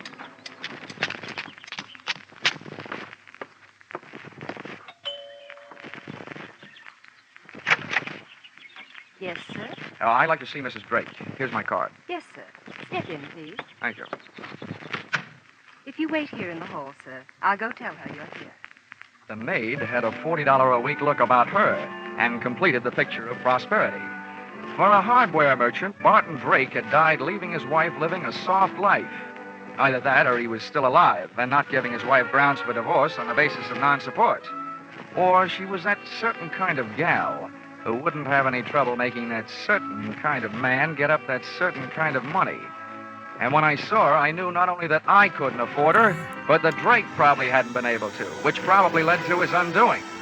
Just to give you an idea, she was wearing a diamond necklace and a negligee, and it was 2 o'clock in the afternoon. Mr. Dollar? Mrs. Drake? Yes, Stella Drake. I'm having breakfast. Won't you come in and join me? Well, I'll join you, but no breakfast. I just had a tomato surprise. Lunch. Oh, I'm glad you didn't mean me. Come on, right in here. Are you sure you won't have some breakfast? No, thanks. I couldn't bring myself to hurt that poor, tired trout you've got there. Oh, please. That's a genuine English kipper. Oh, I beg your pardon. I didn't recognize it without its monocle. Oh, you're more fun than an eye-opener. I should have you around when I get up every day. Well, I have something to tell you that should make you really feel good. You don't mean that bunch of stuffed shirts at the insurance company who decided to give me my money without going through all that fuss at probate court? Oh, I've got better news than that. You may not get that money. But we think you have a good chance of getting your husband back. What? Yeah, the New York police think they saw him last night. Alive. Oh, maybe I was wrong. Maybe that doesn't make you happy. Why, yes. Yes, of course it makes me happy, but to live without a man for 7 years and then have a stranger just sit across the table and calmly tell you he's alive, it's just too much. Tell me, where did they find him? They didn't. They think they spotted him at the fights they were watching on television. I imagine they're looking for him. I know I am. Well, it's impossible. If he were alive and back in New York, he'd come to me. That's what I was hoping, Mrs. Drake. Well, I don't believe it. Why would he do a thing like that to me? Why would he make me suffer all these years? I think you'd better go now. I've got to be alone. I've got to think. Oh, Barton, why? Please, Mr. Dollar. I want to be alone. I figured if she wanted to be alone, it was for a good reason. Because that lather she'd gotten into was strictly from soap opera. She flooded me to the door on a tide of tears. Once outside, I picked up the hedge clippers the gardener had conveniently left near the front walk and pruned the telephone wires leading into the house. Then I took a plant on the place from the other side of the street. I figured Mrs. Drake would want to share her troubles with somebody, and with the phone wires cut, she'd have to leave the house to do it, giving me a chance to follow her. And that's the way it worked out. She led me someplace, all the way into New York City, but not to Barton Drake. That would have been too easy. Once in Manhattan, she headed for a drugstore and the telephone booth.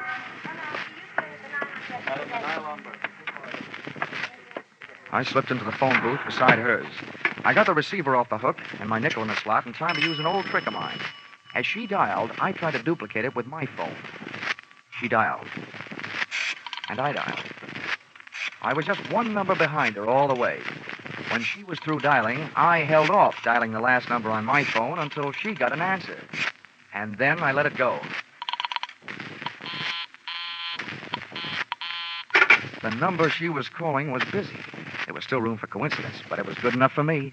I jotted down the number I'd gotten out of my little telephone game of tag and then listened. I've got to see you right away. We're in trouble. All right, I'll meet you in 20 minutes. The usual place.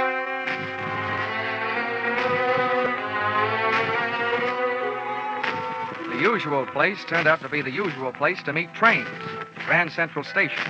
But no train ever pulled into where Mrs. Drake went. As a matter of fact, no man ever did. Unless he was a plumber, maybe. That's right, where the ladies go to powder their noses and things. She came out 30 minutes later alone, but she never hit the street. Instead, she went through the tunnel into the adjoining Commodore Hotel, checked into room 407. The only room I could get was 1313. Expense account item 5, $10. Tip to hotel detective for keeping an eye on the Eiffel in 407. Item 6, $35. Purchase of portable phonograph. Item 7, 65 cents. Purchase of phonograph record, Frank Sinatra singing night and day. With this for ammunition, I went back to my hotel room and gunning for a bird I'd never seen. I set up the phonograph near the telephone, put on the record, and placed a call to the number Mrs. Drake had called earlier in the day.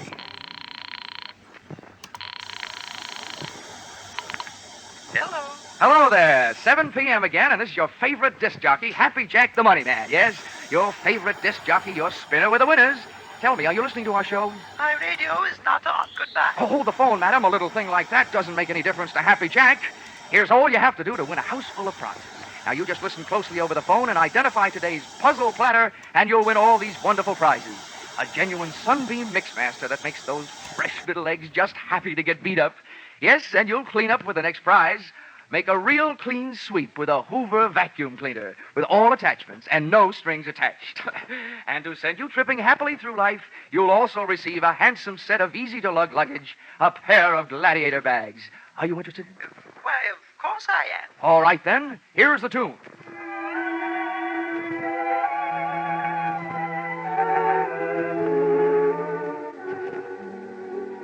Night and day. There it is. What's the title of that song? Night and day. You're right. You win all the sensational prizes. Quickly now, give me your name and address. They'll be delivered tonight. Mrs. Knott, Yes, Mrs. Knott. The street number? 127 East 89th Street, apartment 3C. Thank you, Mrs. Knott. You'll get the whole works immediately.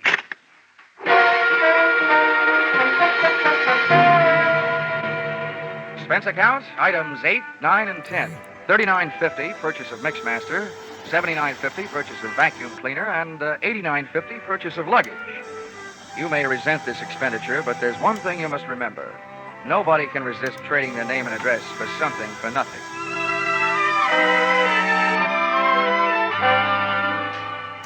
I felt like an out-of-season Santa Claus when I knocked on the door of apartment 3C at 127 East 89th Street.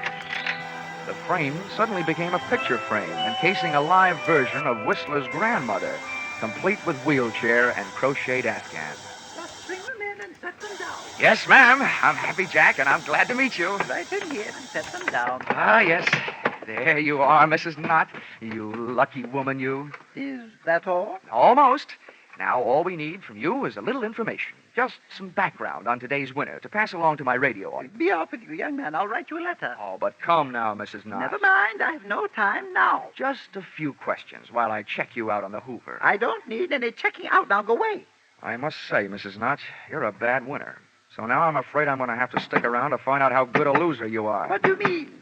Come in. You. Stella, do you know this man? Do I know him? He's that insurance investigator, Johnny Dollar. Granny came flying out of the wheelchair, multiplying in height by 3. When I first saw Granny's hand flying toward me, it looked like there was an old-fashioned wedding ring on each finger. But just too late, I saw it was only a set of brass knuckles.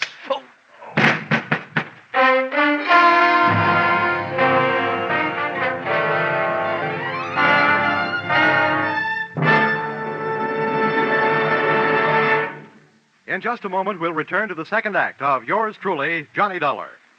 CBS cordially invites you to hear the adventures of Philip Marlowe and the stories of modern crimes and their solutions as unfolded on Gangbusters when they come to you every Saturday night on most of these same CBS stations. Tomorrow night, Philip Marlowe will investigate the mystery behind the cloak of Kamehameha, and Gangbusters will deal with the case of the Callous Killers. Now back to yours truly, Johnny Dollar.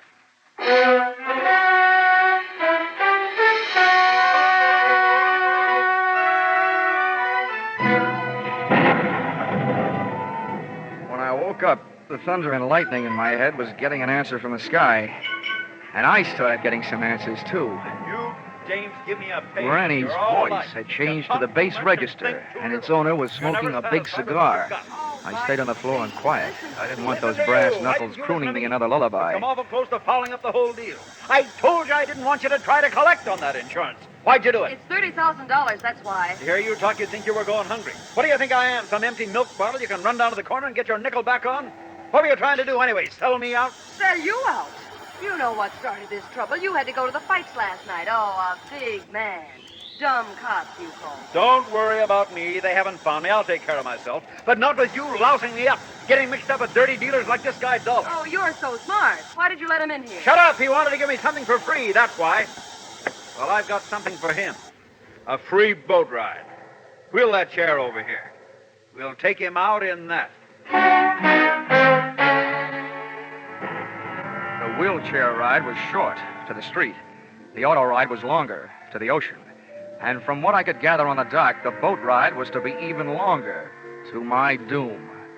I was still playing Sleeping Beauty and listening to the supposed-to-be dead man, Barton Drake, telling his wife Stella how he was going to make my slumber permanent. Come on, get a move on. I've got his hands tied. Hurry up with his feet. I'm almost through. There. Now what? Now, stand back while I heave him up on the deck. Well, aren't you going to tie him to something? For what? If they ever find this boat, they're going to find it empty.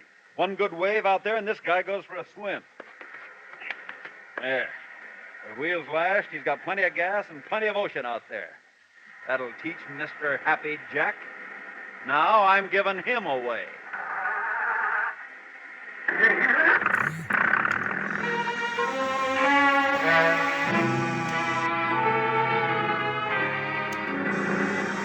Taking that salt shower bath with my clothes on wasn't the big chill in my life.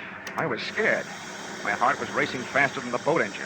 And for the first 20 minutes, all I could think about was hanging onto that slippery deck with all I had to hang with, my hopes and my heels. I was on a thin strip of deck after the wheel.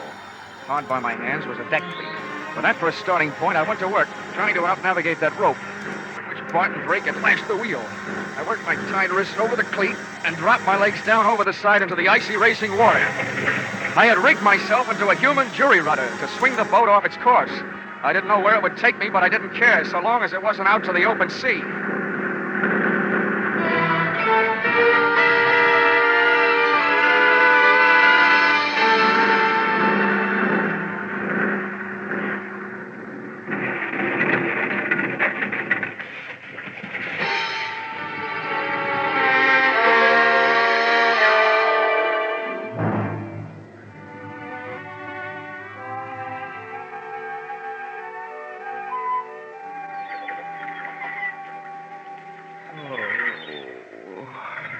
Oh, waking up, eh?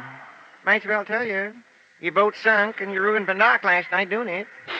I have to pay for it. My name's Fred Kindly. I pulled you off the beach. I'm expecting to be paid for that, too. It cost me to find out where I am. It ain't worth nothing. Talk, ain't. You're on Slate Island. Ain't worth much neither. All slate. Didn't have sense to grow no chalk to go with it. Dandy. Where are my clothes? Out in the sun. How about my wallet? Fish must have got it. Mind if I feel your back for fins? Don't get funny, young feller. Might want to be getting off this island someday. Someday? Some minute is more like it.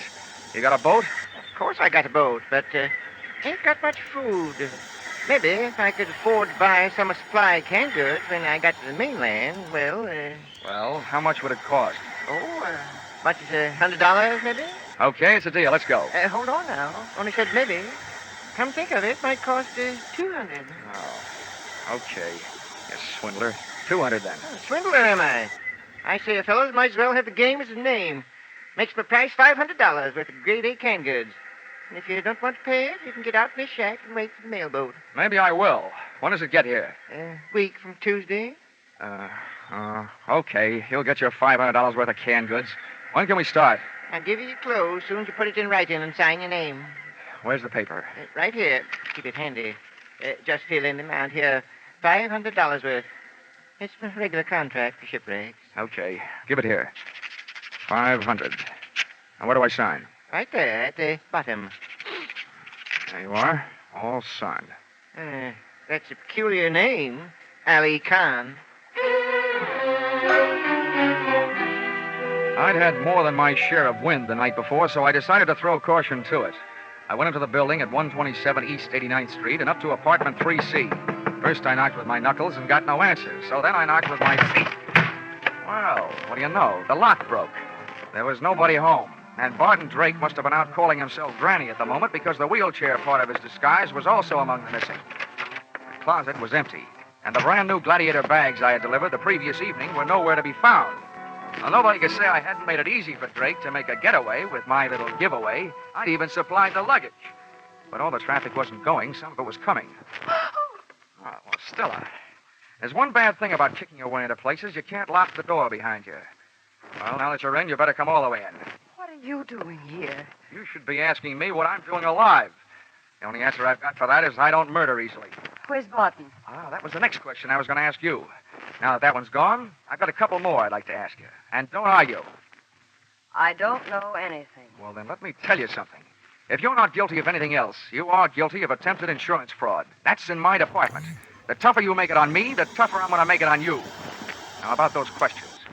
How long has your husband been back here in New York? He never left here. The night his car crashed through the bridge, he just grabbed himself a hideaway in New York and stayed put, huh? How long has he been using that old lady disguise? All the time. Okay. Well, now my last question. That bag in your hand, where were you going? Okay, let's find out. Give me that bag. What's this? Well, either a bathing suit or a two-piece handkerchief. And that blouse there, that doesn't look like it's for dinner wear in an igloo. You were headed south. So we were headed south. What about we, huh? You asked me, and I doubt that you will, so I'll tell you anyway. Your hopes just headed south. Lady, you've been double-crossed. Your husband took off without you. I don't believe it. If he left here, he had a good reason. That's your guess, but we're not playing your hunches. We're playing mine from here on in. Just where did he say you were going? I don't remember. Maybe it'll help if first you remember what I told you about insurance fraud. It's good for 10 to 20 years. Now, do you remember? He bought tickets on the Orange Blossom Special for Florida. It leaves Penn Station in an hour and a half. You've got that little backwards. The Orange Blossom Special pulls out in half an hour. What? That doesn't even give me enough time to get down there. Get out of my way. Sit down.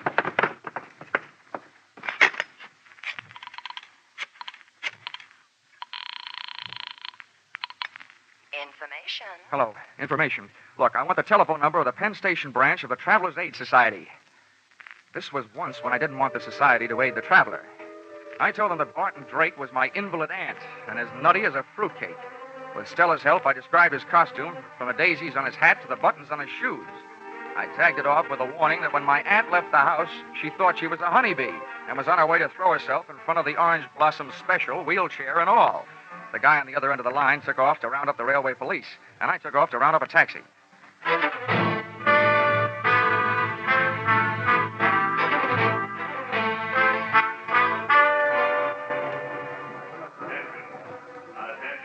I rode the escalator into the main waiting room, and halfway down, I spotted Barton Drake in his grandmother getup. He was surrounded by police, and the police were surrounded by a small crowd. I walked over. Orange Blossom Special. I don't know what kind of a practical joke this is, young man, but it's not funny. You made me miss my train, and I don't even have a nephew. No, Mother, don't be upsetting yourself. Don't you now, me, young man. Just get me on a train. Any train headed south will do. Drake was getting ready for trouble. If the cops couldn't see it, I could. His hand was under his Afghan, and I knew the least it could be holding was a fistful of brass knuckles, but probably more. He was getting ready to make a run for it. I wasn't taking any chances.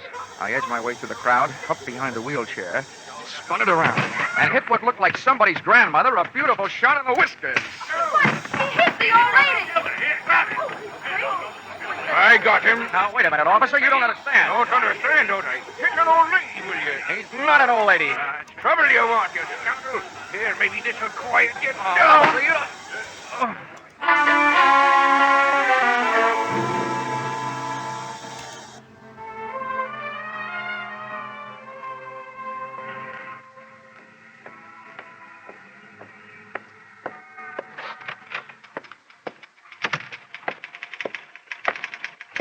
Johnny! Hi, Chickie. Oh, that bandage. What's the matter with your head? No brains. Where's the general? Oh, when he found out you'd saved American Pioneer $30,000, he decided to take the morning off and celebrate. He's out playing golf. Oh, great. To celebrate my getting hit on the head with police clubs, he goes out and swings golf clubs. Oh, Johnny, I was sort of Now, hoping don't that- worry, Chickie. I've still got enough energy left for nightclubs. You want to help me with this expense account? I'll get it out of the way. Oh, that's all that stands between us. Uh-huh. Expense account submitted by Special Investigator Johnny Dollar to Home Office, American Pioneer Life Insurance Company.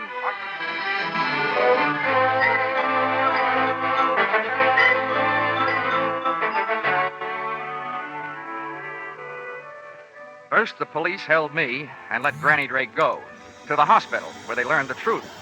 Then they let me go to the hospital and transferred Barton Drake to the pokey, where he was soon joined by his lady-in-waiting, Mrs. Drake. Expense account item 11. Something I almost forgot. $500. Canned goods. For the man who got me off the rocks on Slate Island, Mr. Fred Kindly. Even if he did rob me, I didn't feel like robbing him. The only thing I did do was remove all the labels from the $500 worth of canned goods. I'm sure that this will see to it that Mr. Kindly has some very unbalanced meals, because I happen to know that there's no difference in the sound of canned tomatoes and canned peaches when you shake the can. Expense account total, $1,482.63. Yours, truly, Johnny Dollar.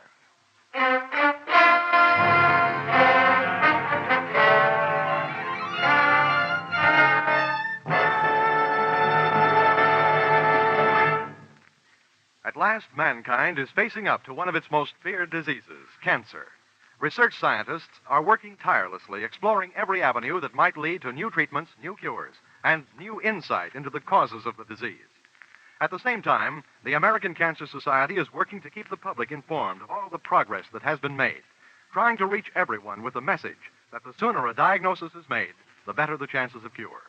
Together, this public education and research attack should bring great progress in the control of cancer. But both phases of this program are costly.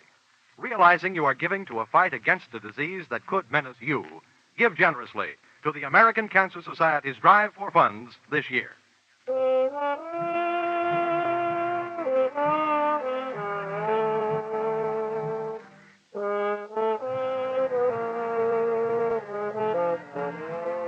Yours truly, Johnny Dollar, stars Charles Russell as Johnny. Our music is composed and conducted by Leith Stevens. Yours truly, Johnny Dollar, is written by Paul Dudley and Gil Dowd and is produced and directed by Richard Sanville for CBS, where 99 million people gather every week, the Columbia Broadcasting System.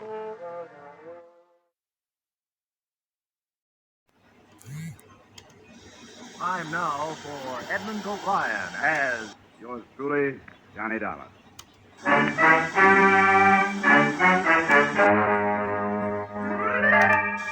Edmund O'Brien in another of the adventures of the man with an action-packed expense account, America's fabulous freelance insurance investigator, Johnny Dollar.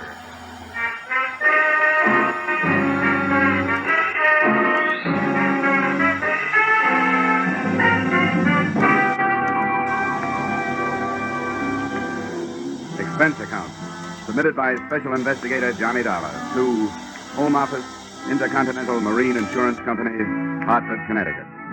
The following is an accounting of my expenditures during my assignment aboard the SS Malay Trader, the ship with no port of call. Expense account, item 1, $80. Transportation from Hartford to Savannah, Georgia, where, after pausing only to grow a beard and deck myself out in seaman's garb, I proceeded to the local hiring hall of the Seamen's Union.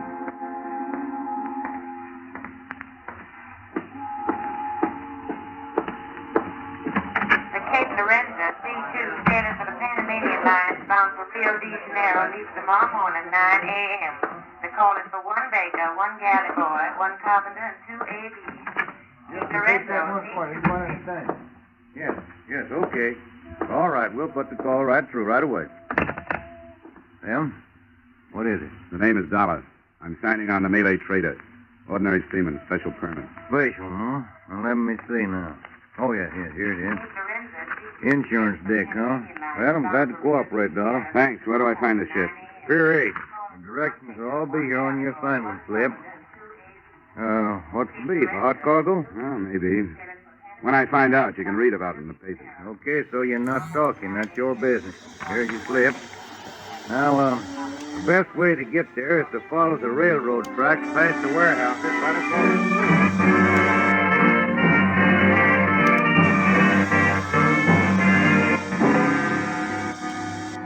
My new home, when I found her, looked neither pretentious, comfortable, or even seaworthy. She was a rusty old Liberty ship that probably had a war record, but hadn't had a coat of paint in months. Her winches, fore and aft, were busy feeding heavy rattan-covered bales into a gaping hole. Her decks were alive with longshoremen, and set against all that activity, a bulky gent wearing an officer's cap lolled on a stool near the head of the gangway, idling time with fingernails and a penknife. Yeah? What's your business? I'm signing on. Where do I find the chief officer? You found him. I'm all set. Let me see your slip. Yeah. Okay, Dollar. You're on the 48 watch, quarters of 3A. Just past the galley, then aft starboard side. Put up your div. You can sign later. Right.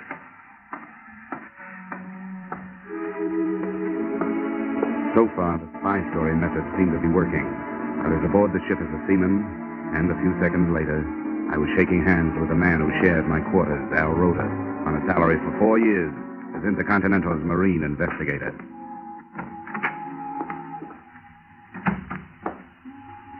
Johnny. Hi, Al. Hey, it's been a long time. How are you? I'm fine. It's good to be working a case with you again. Hey, is it all right to talk in here? Yeah. Let's keep it down. I've been on this tub since it left Singapore, and nobody's on to me yet. But play it cagey on deck. How much did they tell you in jolly old Hartford?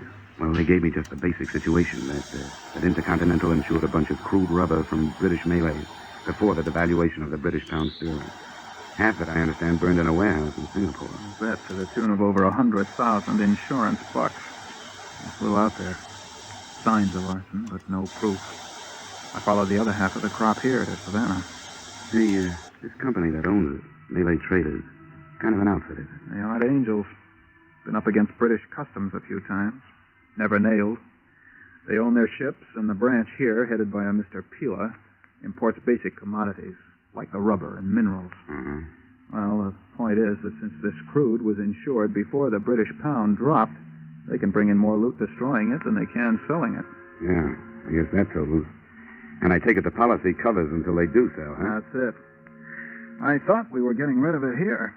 They packed it away in their warehouse, but then 3 days ago they started loading it aboard again. That's why you were sent down. What's the matter, Al? Don't you think the company trusts you? I guess they figure I need help. And they're right. Where do you think we're bound, Johnny? Well, my paper's at Corpus Christi. The scuttlebutt is that Corpus is just a stop. That we clear there for Mexico, Veracruz, where arson investigation isn't what it could be.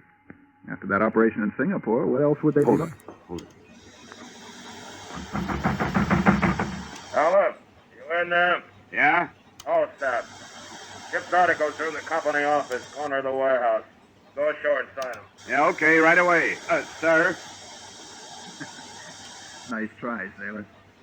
Oh, and if you'll take a word of fatherly advice... Well, practically anything you say. Go ahead. That girl in the office, the Malayan half-caste, she's the boss's daughter. Ah, my. Ah, my. Is that for appreciation, or is it her name? Both. But save your dreams. The chief, our friend Falstaff, is as possessive as he's big. And you know something? I don't blame him.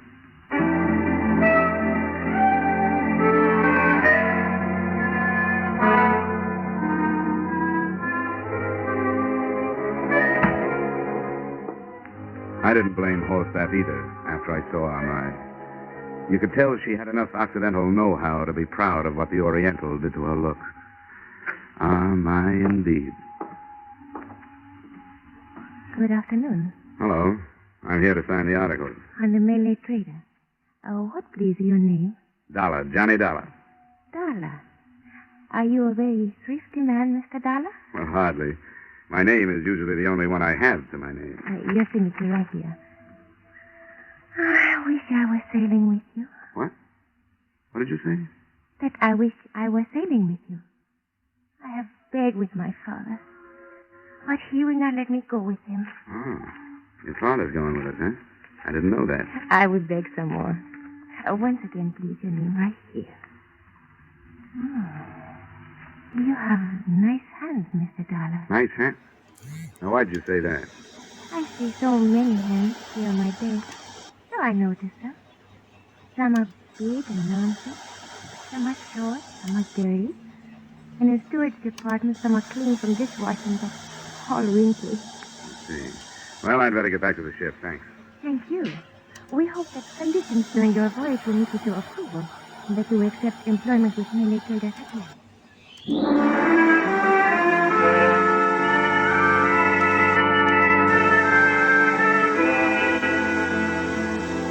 And with those memorized words ringing in my ear, I thanked the luscious Amai again and proceeded shipward to take up my duties as a very ordinary seaman. I hope that her interest in my landlubber hands really stemmed from her unusual hobby and not from suspicion. And I wondered why Mr. Peeler, her father, and the local head of the suspect company had decided to go with us. Had his doctor ordered a sea voyage for his health? Or did he want to enjoy in person the odor of burning rubber?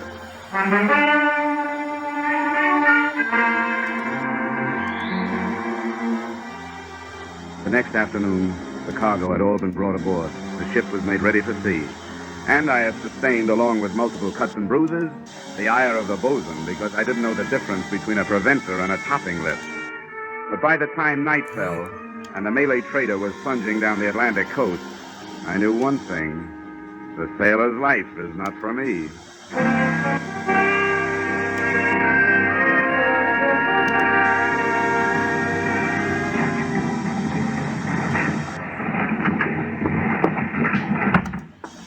How'd you make out, Al? Well, nothing new. Scuttlebutt is still Veracruz, but there's something screwy about it, Johnny. You develop a nose after you've snooped as many ships as I have. There's something wrong aboard. What? Besides my seamanship? The old man? Yeah, a lot of little things. Of course, we're on for Florida Straits. The readings on the ballast gauges. Of course, the displacement ratio changes with different oceans and water temperatures. Look, Al, that's all Greek to me. Ballast gauges, displacement ratio. Just what are these things that are bothering you? Well, I don't know. Just vague things that... Look, come out on the foredeck with me, will you? Yeah, sure. Probably just this overactive nose of mine, but...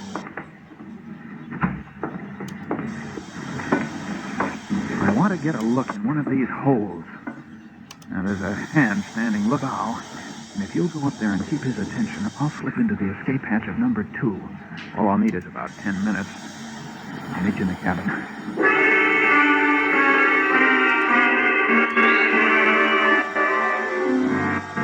I made small talk with the lookout for 10 minutes, then started back towards the cabin. Suddenly, I heard a scuffle behind me. Hey, Al, is that you? Then I heard someone running, and I started after the disappearing figure. But I didn't get very far. I stumbled over Al Roda's body by the open hatch. And there was a stab wound in the back of his neck, just at the top of the spine. It was small enough to have been left there by a penknife. I didn't report to the chief mate or the captain. I went over both their heads, and I pounded on the door of the owner, Mr. Peeler. Mr. Peeler? Yes. One moment. What is this? What does this mean? There's been a killing down on deck. What do you say? Killing? My watchmate, Al Roda. But this I will not believe. The captain or Mr. Halstaff, where are they? Why do you come to me? Because I think a request from you is in order. I think Sparks ought to radio the Coast Guard. The sooner the better. But a killing on my ship. to believe this from you. No, I do not. What is that? Man overboard, Mr. Peeler. A murder has just been turned into an accident.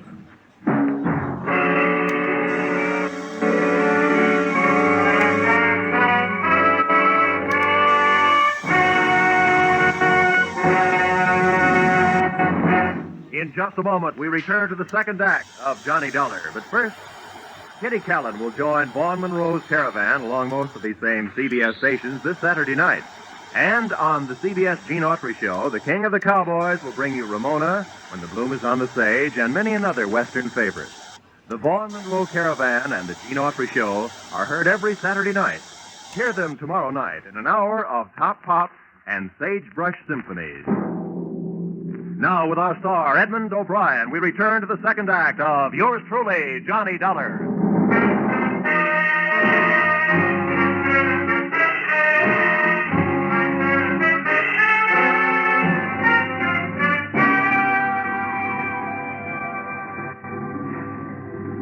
Mr. Horsath. Mr. Horsath, you please come here, Mr. Horsath. Yes, sir. Mr. Horsath, there has been trouble? Yes, sir. One of the crew fell overboard, sir. Then talk with this young man. He speaks of killing. Killing? Now, it's you, Dollar. What's this guff about killing? Al Rhoda. He was stabbed in the back of the neck with a small knife. This man is either drunk or crazy, Mr. Peeler. Yes, most certainly. I just stepped out on deck to check the running lights before I turned in. Saw the man leaning over the rail. He was sick. The ship rolled and he went over. Have it your way. I guess that was a life jacket I stumbled over, huh? What are you doing about the man overboard? I'll thank you to remember your place on this ship. I do, but I also remember Al Rhoda. Doing what's prescribed by maritime law. I'm changing my course to circle and search the area. Yeah, how about the Coast Guard? I'll be notified in due time. I'll either go to your quarters or get forward with the rest of the crew and look for this guy you're so worried about. Where are you going? The radio room. Even I know the Coast Guard gets first bid. You listen to me, Dollar. I'll have you up before a commission board and you'll never ship again if you don't obey my order. And the boilers. You better get to your lifeboat station, Mr. Peeler.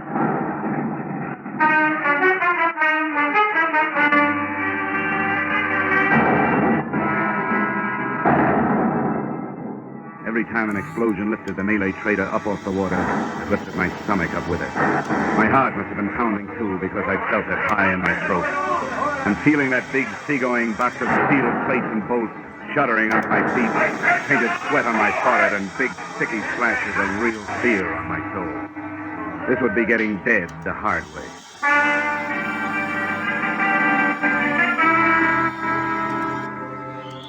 But finally, the quivering of the ship came to a stop, calming down my own vibrations as it faded. Then the tub started to lift, giving me a new reason for keeping my mind off of taking a cut at Halstaff with the closest fire axe. The crew got panicky as a bunch of kids in a burning school. And while they fumbled with the lifeboats, I took a last running look at number 2 hold. There were still bloodstains on the deck where I found Rhoda. And next to them, besides the open hatch, I found something that Halstaff hadn't realized he lost or hadn't had time to look for. His penknife, pearl shell handle, with an anchor embossed in silver.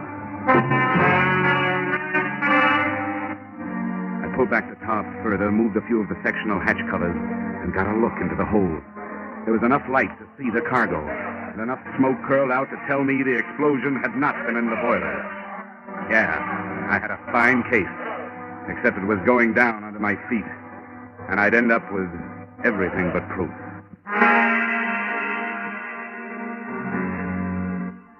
It was shortly after dawn when the Malay trader finally settled by the bow and went into a final plunge. Everybody in the lifeboat turned and watched her go. The water quieted over her, and the only traces left were the hatch covers I'd pulled loose.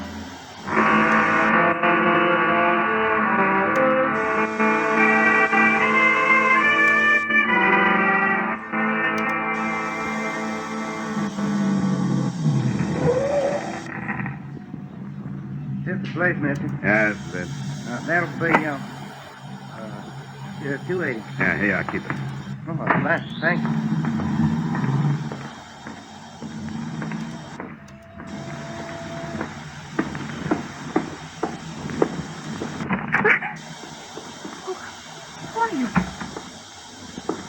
Page 1 and 3, line 22. Ship's articles, you remember? $1. Oh, yes. But this newspaper, it says you're missing from shipwreck. Yeah. A guy'd have to be stupid or dead to be lost on a sinking like that. Everything was too convenient. Plenty of time to get the boats lost. Only 4 miles from shore. The papers say that... Yeah, they reported me missing because I didn't take time to report myself among the living. You see, I couldn't wait to get back to Savannah, get back to you and the king-size scheme cooked up in this office. Now, I'm not promising anything, but a quick signed statement might help you. I'll write it and you sign it. You talk about a scheme. What statement is this? Oh, come on, stop it. Look, use the old sex pitch. Try to sell me that it'll be worth my while, but don't try to sell me innocent. Mr. Darling, you think I know about something. Please, tell me what it is. Look, if you're bluffing, you can quit. I know that explosion on the ship was staged. Now, the next step is to try to collect the insurance on the rubber that was lost. And that's the step I'm supposed to stop. Here. Here's my ID. I'm very sorry. I not understand. You are a police? Yeah, in a way. In a way, I'm the police. And the real ones aren't far behind me. And you do not lie to me. Look, I wouldn't have any reason to. This is true. I knew nothing about it. I too do not lie. Why'd you think your father was taking this trip? I did not question it. You told me he had business in Corpus Christi. Well, then Holstaff lied to you. The newspapers will tell you why your father took the trip. Here, look at this. Importer and fleet owner narrowly escapes death in explosion aboard his own ship. Now, who'd think of scuttling with the aged owner taking the risk himself, huh? Darling, it's very difficult when in a few minutes 2 men you love become suddenly criminals. I am only daughter. I not question my father. If he did this thing, he did it with reason. Now, what would you have me to do? Well, first stop looking at me as if I started it all. I'm sorry. Honestly, I am.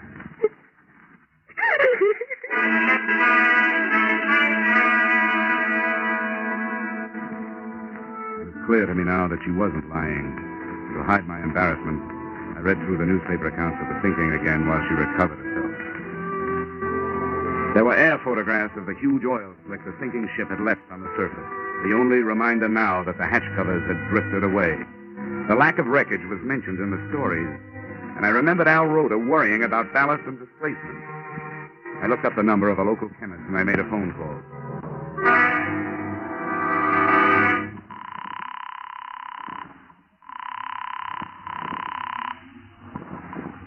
Hello? Listen, Doc, this may sound like a silly question, but it could be important. Does crude rubber float? Crude rubber? Do you mean perhaps latex? Yeah, whatever you call it. The way it comes into the country, wrapped in rattan, will it float? Oh, specific gravity. Wait, I think. It decreases as the temperature rises. You see, normally specific gravity is a little less than that of water. Yeah. It would float. Yeah, it floats. In the hold of a sunken ship, with a hatch partly open, it would force its way out and come to the surface? Yeah, it floats. Yeah, but it didn't. Thanks. Am I? How many warehouses does Malay traders have here in Savannah? Only the Here on the waterfront, huh? Has anything moved out of them last night? After the ship left? No, nothing was moved. Donna, what does this mean? Am I want you to wait here in the office for your father. When he comes, I want you to tell him that I'll be waiting for him in one of the warehouses and that I know the truth.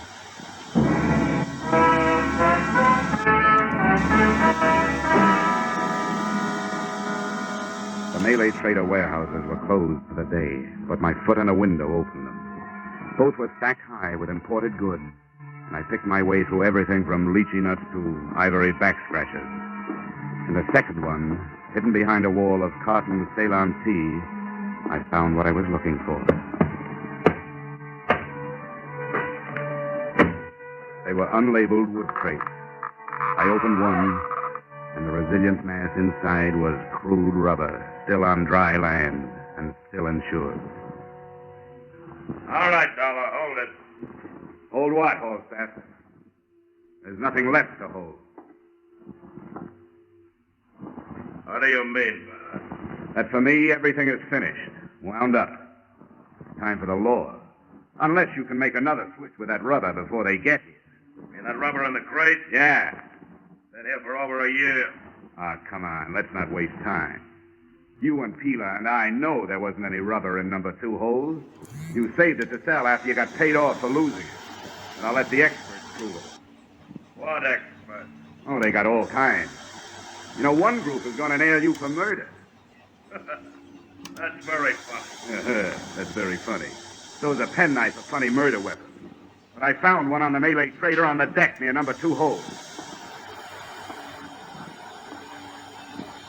So you got a penknife, huh? Yeah. With a pearl handle and a silver ink. You know, I guess at least 100 seamen will testify under oath that it's yours. I know I will. I only wish I could be 15 people when you hit the courtroom. The jury, the prosecuting attorney, the star witness, and the sentencing judge. Well, you won't see me in a courtroom. How do they execute down here, huh? Gallows, electric chair, gas chamber, what? Come on, tell me. Or do I have to look it up? They'll have to have more than they've got. They got plenty. All I have to do is match up the weapon with the wound. Look, Dollar, I don't scare easy. I could make a confession, and it still wouldn't hold without a body. What do you mean without a body? They gotta have a body. Anyone knows this. You're getting ahead of yourself, Holstaff. Did I say they didn't have a body? Huh? Do you think those Coast Guard helicopter and blimp crews are blind? Keep going, Dollar. You think a guy who's been a Marine investigator as long as Al Rhoda had went around without figuring how to do his job even after he was dead? What are you talking about? What do you think he wore around his middle? A money belt or a life belt that would keep him afloat? You're stupid, Holstaff. Give me the knife, Dollar. It's not only a knife. It's Exhibit A, and the prosecution will want it. Give me the knife, Dollar. I'll kill you if I have to. You don't want to shoot me, Holstaff. How do you know I've got the knife with me? How do you know I haven't left it someplace with a note to the police? Stand still. Now get your hands out to the side. Now hold them there. All right, now keep your hands still. Now just turn around. Don't move.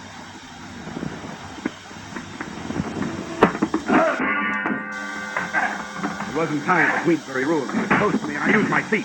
The first one landed on his shin, and the same movement, I fell forward on my hands and kicked out with both feet.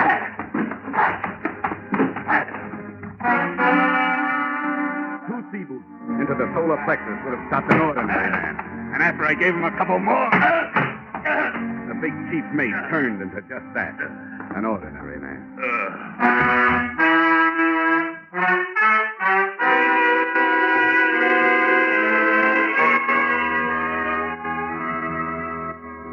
I turned Holstaff over to the police along with the murder weapon and the results of my bluff.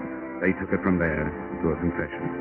Mr. Pilo was cleared of responsibility for Al Rhoda's murder, is now being held on conspiracy to defraud. I hope since the policy on the remaining cargo of rubber can now be canceled, Intercontinental is minimizing the monetary loss in Singapore. To you, the loss is a little more than $100,000 and an operative. I have lost a friend.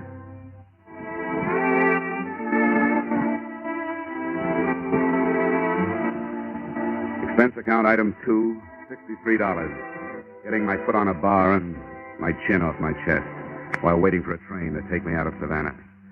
Item 3, $80. Transportation Savannah to Hot. Item 4, $10. Public stenographer who took the dictation on this expense account. Item 5, entertainment. Same public stenographer who spent the evening proving that socially she didn't take dictation. Also that she was no good at making me forget what I want so badly to forget. The face of Al Rhoda. Expense account total? Skip it. This one is on me. Yours truly, Johnny Dollar.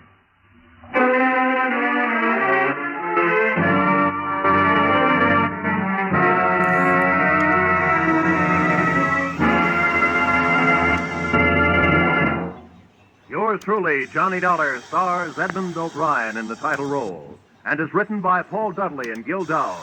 with music by Leith Stevens. Edmund O'Brien can currently be seen starring in Harry M. Popkins' United Artists production, DOA. Featured in our cast were Lillian Byatt, Martin Yarborough, William Conrad, Elliott Reed, and Robert Griffin. Yours truly, Johnny Dollar, is produced and directed by Jaime Del Valle.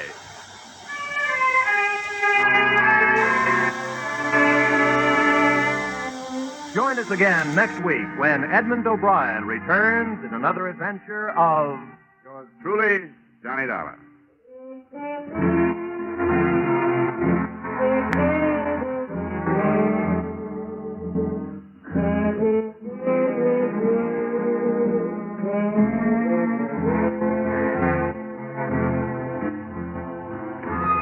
The Case of the Oblivious Angels, a true story of manhunt in Tennessee and Georgia, is to be dramatized on Gangbusters this Saturday night. The story will have narration by the chief of police who directed the successful search for the bandits.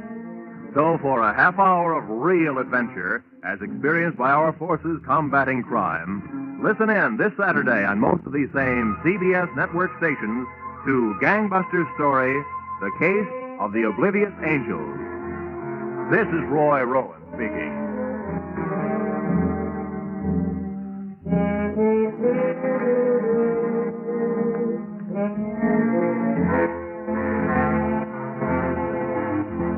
This is CBS, where yours truly, Johnny Dollar, meets adventure every Friday night.